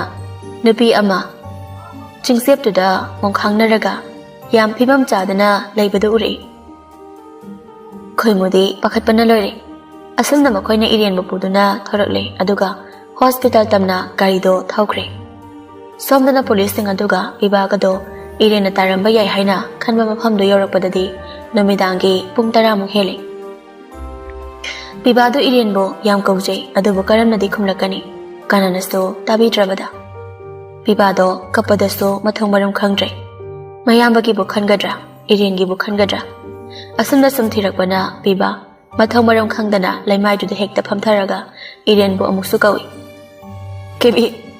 ꯀꯦꯕꯤ ꯗꯥꯇꯣ ꯂꯥꯛꯑꯦ ꯅꯪ ꯀꯥꯏꯗ ꯂꯩꯒꯦ ꯅꯪ ꯑꯃꯨꯛꯇꯗꯤ ꯈꯨꯝꯂꯛꯑꯣ ꯑꯁꯨꯝꯅ ꯄꯤꯕꯥꯗꯣ ꯀꯉꯥꯎꯅꯅ ꯂꯥꯏꯠꯇꯨ ꯄꯥꯏꯔꯒ ꯃꯈꯨꯠꯇꯨ ꯂꯩꯃꯥꯏꯗ ꯍꯥꯏꯐꯦꯠ ꯊꯦꯡꯂꯨꯕꯅꯤ ꯑꯗꯨꯕꯨ ꯄꯤꯕꯥꯒꯤ ꯃꯈꯨꯠꯇ ꯏ ꯈꯔ ꯇꯩꯔꯛꯏ ꯃꯗꯨꯕꯨꯗ ꯄꯤꯕꯥꯗꯣ ꯃꯤꯠꯂꯨꯒꯤ ꯄꯤꯗꯤ ꯍꯦꯟꯅ ꯁꯤꯟꯊꯔꯛꯂꯤ ꯏ ꯇꯩꯔꯕ ꯃꯈꯨꯠꯇꯨ ꯊꯥꯡꯒꯠꯂꯒ ꯁꯤꯗꯤ ꯀꯥꯏꯗꯒꯤ ꯑꯁꯨꯝꯅ ꯃꯐꯝ ꯑꯗꯣ ꯀꯣꯏꯂꯩ ꯂꯩꯗꯨꯅ ꯌꯦꯡꯕ ꯃꯇꯝꯗꯗꯤ ꯏꯔꯦꯟꯅ ꯇꯥꯗꯨꯅ ꯂꯩꯈꯤꯕ ꯃꯐꯝ ꯑꯗꯣ ꯊꯦꯡꯅꯔꯤ ꯄꯤꯕꯥ ꯏꯔꯦꯟꯒꯤ ꯇꯥꯐꯝ ꯑꯗꯨꯗ ꯆꯪꯁꯤꯜꯂꯒ ꯌꯦꯡꯉꯤ ꯑꯗꯨꯕꯨ ꯃꯐꯝ ꯑꯗꯣ ꯏꯒꯤ ꯏ ꯉꯥꯛꯇ ꯉꯥꯏꯔꯝꯃꯤ ꯄꯤꯕꯥꯗꯤ ꯄꯨꯔꯥ ꯉꯥꯎꯔꯦ ꯏꯗꯣ ꯃꯈꯨꯠꯅ ꯄꯥꯏꯔꯒ ꯀꯦꯕꯤ ꯗꯥꯇꯣꯅꯦ ꯗꯥꯇꯣꯅ ꯀꯧꯕꯁꯦ ꯑꯃꯨꯛꯇꯗꯤ ꯈꯨꯝꯂꯛꯑꯣ ꯄꯤꯕꯥꯒꯤ ꯃꯇꯧꯗꯣ ꯄꯨꯂꯤꯁꯁꯤꯡꯗꯣ ꯌꯦꯡꯕ ꯉꯝꯗ꯭ꯔꯗꯨꯅ ꯄꯨꯂꯤꯁ ꯑꯃꯅ ꯄꯤꯕꯥꯕꯨ ꯇꯞꯅ ꯆꯤꯡꯈꯠꯂꯒ ꯃꯐꯝ ꯑꯗꯨꯗꯒꯤ ꯊꯣꯔꯛꯏ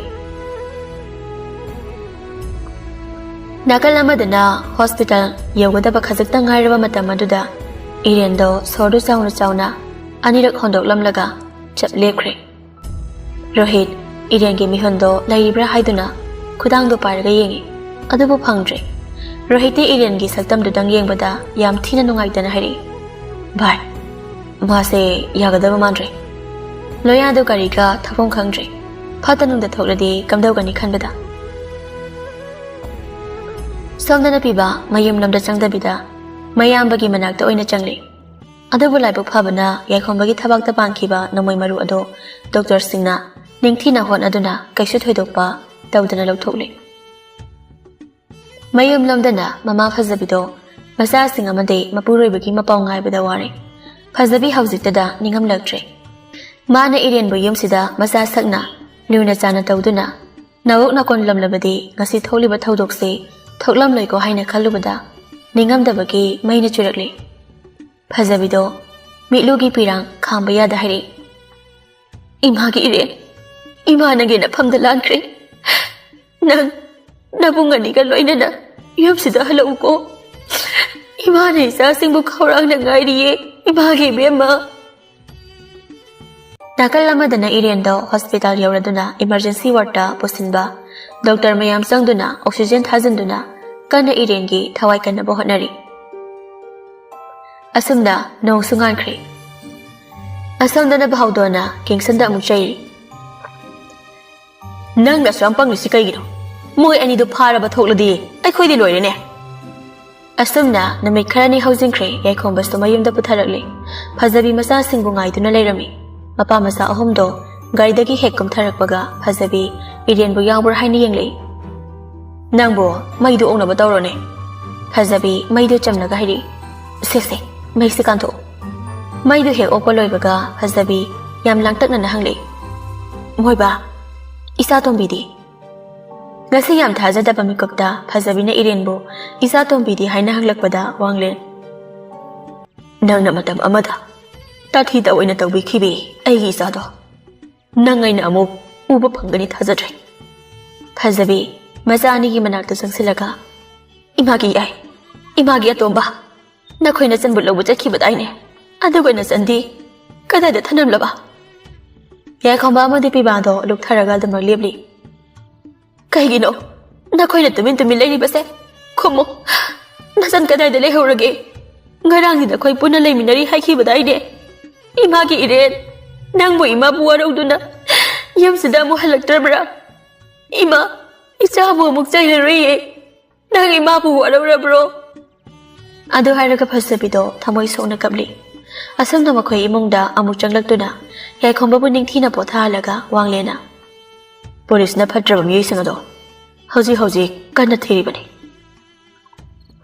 ꯐꯖꯕꯤꯗꯣ ꯍꯧꯈꯤꯕ ꯃꯇꯝꯗꯨ ꯅꯤꯡꯁꯤꯡꯂꯒ ꯏꯔꯦꯟꯕꯨ ꯀꯧꯔꯒ 이마기 이베마 이마디 오토는 닝엄키드레다 이마 lal에 이마 란크레 이사기나 팜다 ngasi imana nangbu thirakpa matam asidadi isagi saktam thouba phangdrene karigumba isor haibudo tasena leiramba thoklabadi ima haijai khoi amu una hanbiba oisanu ko imagi ire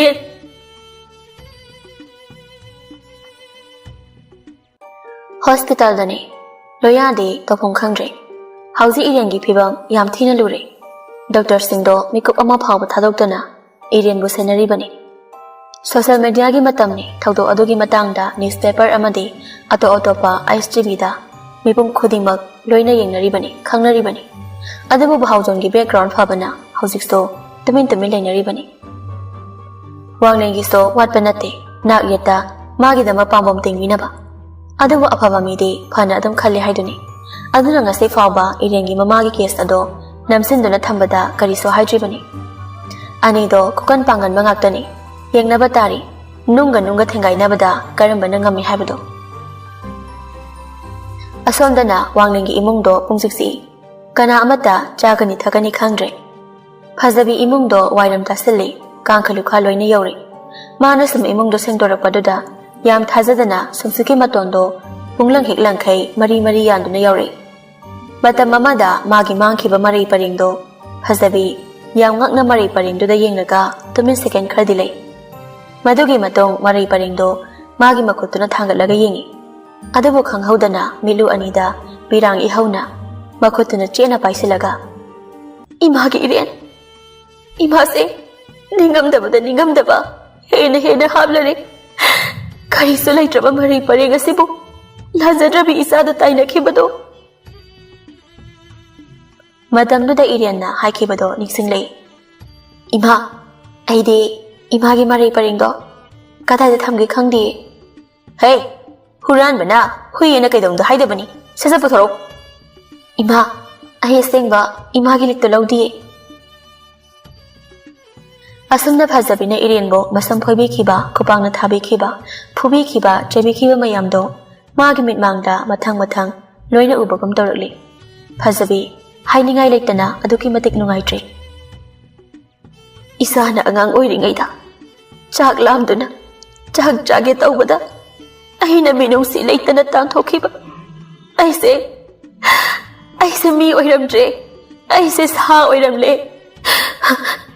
nate sadagi so hena phattaba jiba ama oiramle aise tanjada da yai khombaga bibaga do changle aduga ima phajabi pasani gi khonjal tabada milugi pirangdo magi phijiduna sasatai tholaga aima nakhoi bu chak lamlabro lamdrida ima kari tawino aisuna teng pangi changlapani dada mathanta leiba nungai roina puna changlapani asumna yai khambado chair amada famalaga bibado amot akai singdo hekpa gi tawbaga imagi atomba nakhoi imabu nungsiribra biba amadi yai khamba ani do mamagi marau leiba wahangdo tabada haife yengnare biba mamagi manakta khuruna sauraga phamthare aduga ima prithivigi karamba mafamda masana mamabu nushidaba yawbagene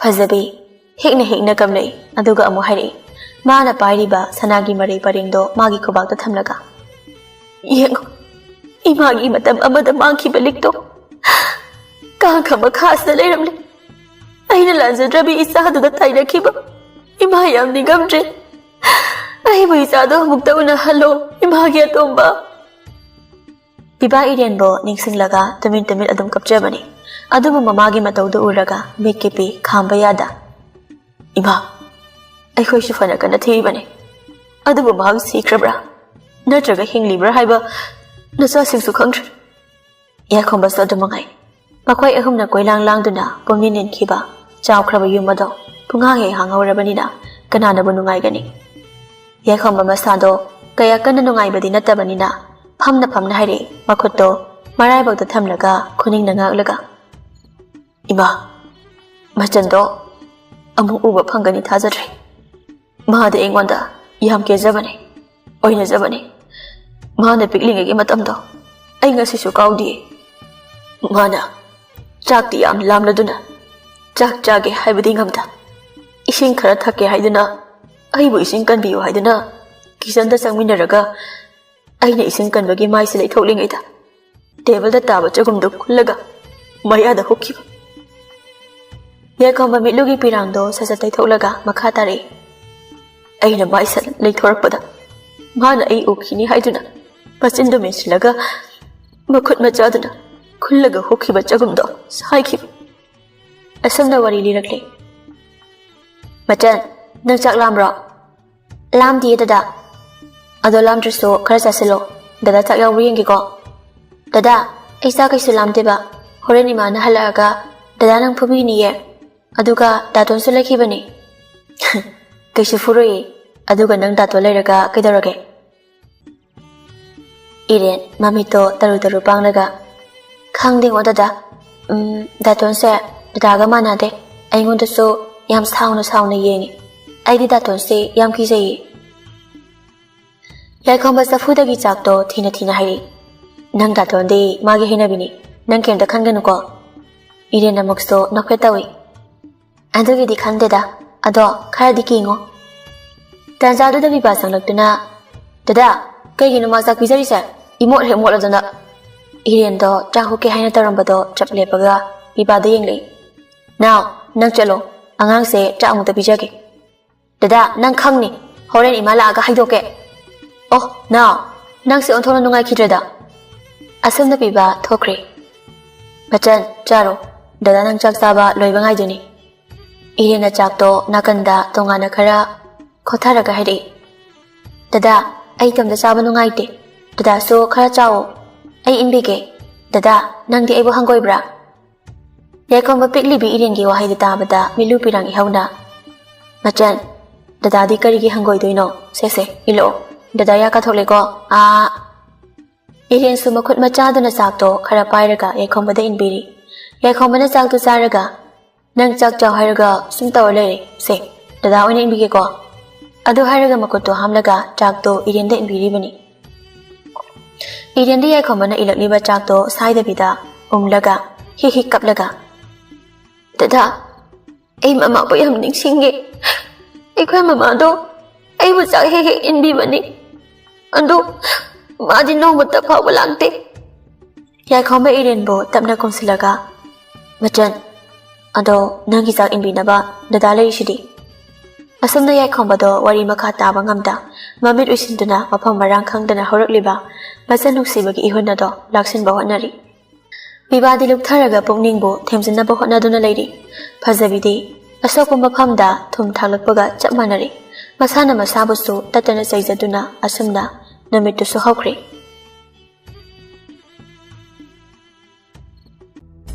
ꯌꯦꯡꯂꯨ ꯃꯐꯝꯗ ꯄꯨꯡꯍꯥꯡꯂꯤ ꯉꯁꯤꯗꯤ ꯅꯪꯕꯨ ꯀꯩꯗ ꯂꯩꯕꯒꯦ ꯑꯣꯝꯆꯥꯛꯅꯔ ꯊꯃꯣꯏꯁꯤꯗꯒꯤ ꯍꯧꯔꯛꯂꯤꯕ ꯅꯤꯡꯉꯝꯗꯕꯒꯤ ꯃꯩꯁꯦ ꯅꯪꯒꯤ ꯃꯣꯃꯣꯟ ꯅꯣꯛꯄ ꯏꯪꯂꯕ ꯋꯥꯍꯩꯅ ꯑꯃꯨꯛꯇꯗꯤ ꯃꯨꯊꯠꯂꯝꯈꯣ ꯀꯔꯤꯒꯨꯝꯕ ꯅꯪꯅ ꯍꯤꯡꯂꯝꯕ ꯊꯣꯛꯂꯕ ꯗꯥꯇꯣꯅ ꯈꯧꯔꯥꯡꯅ ꯉꯥꯏꯔꯤ ꯅꯪꯕꯨ ꯑꯩꯒꯤ ꯃꯤꯠꯃꯥꯡꯗꯒꯤ ꯎꯅ ꯃꯥꯡꯈꯤ ꯅꯪꯁꯦ ꯋꯥꯍꯩ ꯑꯃꯠꯇꯁꯨ ꯍꯥꯏꯔꯝꯗꯅ ꯀꯔꯤ ꯄꯥꯈꯣꯡꯅ ꯆꯜꯂꯤꯕ ꯏꯐꯝꯗ ꯅꯪꯁꯦ ꯑꯩꯒꯤ ꯊꯃꯣꯏꯗ ꯍꯥꯞꯇꯨꯅ ꯄꯨꯔꯒ ꯆꯠꯄ ꯌꯥꯔꯝꯂꯕꯗꯤ ꯀꯥꯏꯅꯔꯝꯂꯣꯏꯀꯣ ꯏꯕꯥꯅꯤ ꯅꯥꯀꯜ ꯑꯃꯗꯅ ꯀꯤꯡꯁꯟ ꯅꯨꯄꯥ ꯑꯅꯤꯗꯣ ꯌꯥꯝ ꯊꯤꯅ ꯐꯨꯔꯝꯃꯤ ꯍꯦ ꯄꯩꯁꯥꯗꯣ ꯀꯗꯥꯏ ꯊꯝꯃꯤ ꯅꯔꯣꯟ ꯆꯨꯝꯃꯨ ꯅꯨꯄꯥ ꯑꯅꯤꯗꯣ ꯆꯞ ꯃꯥꯟꯅꯅ ꯑꯁꯦꯡꯕꯅꯤ ꯕꯣꯁ ꯑꯩꯈꯣꯏꯅ ꯍꯥꯏꯔꯤꯕꯁꯦ ꯃꯈꯣꯏꯅ ꯄꯨꯗꯨꯅ ꯆꯠꯈ꯭ꯔꯦ ꯅꯈꯣꯏ ꯑꯅꯤꯗꯤ ꯆꯥꯗꯗꯅ ꯀꯪꯂꯒ ꯁꯤꯈ꯭ꯔꯣ ꯀꯥ ꯑꯁꯤꯗꯒꯤ ꯊꯣꯔꯛꯄ ꯌꯥꯔꯣꯏ ꯅꯈꯣꯏꯒꯤ ꯅꯀꯣꯛꯇꯨꯕꯨ ꯈꯖꯤꯛꯇꯪ ꯐꯥꯎꯕ ꯈꯟꯊꯗꯕ꯭ꯔꯥ ꯈꯟꯊꯗꯕ꯭ꯔꯕ ꯍꯥ ꯑꯁꯨꯝꯅ ꯀꯤꯡꯁꯟꯗꯣ ꯁꯥꯎꯅ ꯊꯣꯛꯈ꯭ꯔꯦ ꯍꯣꯁꯄꯤꯇꯥꯜꯗꯅꯤ ꯗꯣꯛꯇꯔ ꯑꯃꯅ ꯂꯣꯌꯥꯕꯨ ꯔꯨꯝꯗ ꯆꯪꯂꯛꯑꯣ ꯍꯥꯏꯅ ꯀꯧꯔꯛꯇꯨꯅ ꯂꯣꯌꯥ ꯆꯪꯂꯛꯏ ꯗꯣꯛꯇꯔ ꯑꯕꯤꯅꯥꯁꯅ ꯆꯤꯌꯔꯁꯤꯗ ꯍꯦꯛꯇ ꯐꯝꯕꯤꯌꯨ ꯂꯣꯌꯥꯁꯨ ꯇꯞꯅ ꯐꯝꯗꯔꯛꯏ ꯄꯦꯁꯦꯟꯁꯤꯒ ꯀꯔꯤ ꯃꯔꯤ ꯊꯣꯛꯅꯕꯒꯦ ꯗꯣꯛꯇꯔ ꯀꯔꯤꯁꯨ ꯊꯣꯛꯅꯖꯗꯦ ꯑꯗꯨꯒ ꯃꯇꯧ ꯀꯔꯝꯅ ꯂꯣꯌꯥ ꯅꯨꯃꯤꯠꯇꯨꯒꯤ ꯋꯥꯔꯤꯗꯣ ꯂꯤꯗꯨꯅ ꯑꯕꯤꯅꯥꯁꯇ ꯈꯪꯍꯜꯂꯝꯃꯤ ꯑꯩ ꯑꯗꯣꯝꯕꯨ ꯌꯥꯝ ꯊꯥꯒꯠꯂꯤ ꯃꯤꯑꯣꯏꯕ ꯑꯃꯒꯤ ꯄꯨꯟꯁꯤ ꯀꯟꯕꯤꯕꯒꯤꯗꯃꯛꯇ ꯑꯗꯣ ꯗꯣꯛꯇꯔ ꯃꯥꯒꯤ ꯀꯟꯗꯤꯁꯟꯁꯦ ꯀꯝꯗꯧꯔꯤꯕꯒꯦ ꯑꯩꯈꯣꯏ ꯏꯁꯣꯔꯕꯨ ꯆꯦꯠꯅ ꯊꯥꯖꯕ ꯊꯝꯁꯤ ꯊꯥ 5ꯒꯤ ꯃꯇꯨꯡ ꯃꯤꯅꯁꯨ ꯄꯨꯛꯅꯤꯡ ꯍꯦꯛ ꯅꯤꯜꯂꯤ ꯃꯈꯥꯗꯨꯗꯗꯤ ꯑꯗꯨꯕꯨ ꯃꯊꯛꯀꯤ ꯁꯦꯀꯦꯟ ꯐ꯭ꯂꯣꯔ ꯑꯗꯨꯗ ꯃꯤꯅꯤꯜꯒꯤ ꯃꯈꯣꯟꯗꯨꯁꯨ ꯇꯥꯗ꯭ꯔꯦ ꯅꯨꯄꯤ ꯑꯃ ꯏꯔꯨꯖꯔꯨꯔꯒ ꯃꯁꯝꯗꯣ ꯇꯩꯊꯣꯛꯂꯒ ꯊꯥꯔꯠ ꯐ꯭ꯂꯣꯔꯗꯨꯗ ꯀꯥꯔꯛꯄꯅꯤ ꯑꯗꯨꯒ ꯊꯣꯡꯗꯣ ꯀꯣꯛ ꯊꯤꯜꯂꯛꯏ ꯀꯥ ꯑꯗꯨꯗꯒꯤ ꯅꯨꯄꯥ ꯑꯃ ꯊꯣꯔꯛꯇꯨꯅ ꯂꯣꯏꯗ꯭ꯔꯤꯕꯣ ꯅꯪꯕꯣ ꯂꯣꯏꯒꯦ ꯍꯥꯏꯔꯦ ꯅꯨꯄꯥꯗꯣ ꯑꯇꯩ ꯀꯅꯥꯁꯨ ꯅꯠꯇꯦ ꯂꯣꯌꯥꯅꯤ ꯂꯩꯍꯧꯔꯒꯦꯔꯣ ꯅꯪ ꯑꯗꯨ ꯑꯣꯏꯔꯒꯅ ꯆꯦꯛꯇꯨꯁꯨ ꯇꯥꯃꯣ ꯑꯣꯏꯅ ꯇꯧꯔꯛꯑꯣꯗꯅ ꯃꯁꯤꯗꯤꯕ ꯆꯠꯂꯣ ꯑꯩ ꯕꯦꯡꯗ ꯁ꯭ꯇꯥꯐ ꯃꯌꯥꯝꯅ ꯉꯥꯏꯔꯝꯂꯅꯤ ꯅꯨꯄꯤꯗꯣ ꯅꯣꯛꯐꯦꯠ ꯇꯧꯔꯒ ꯌꯦꯁ ꯕꯣꯁ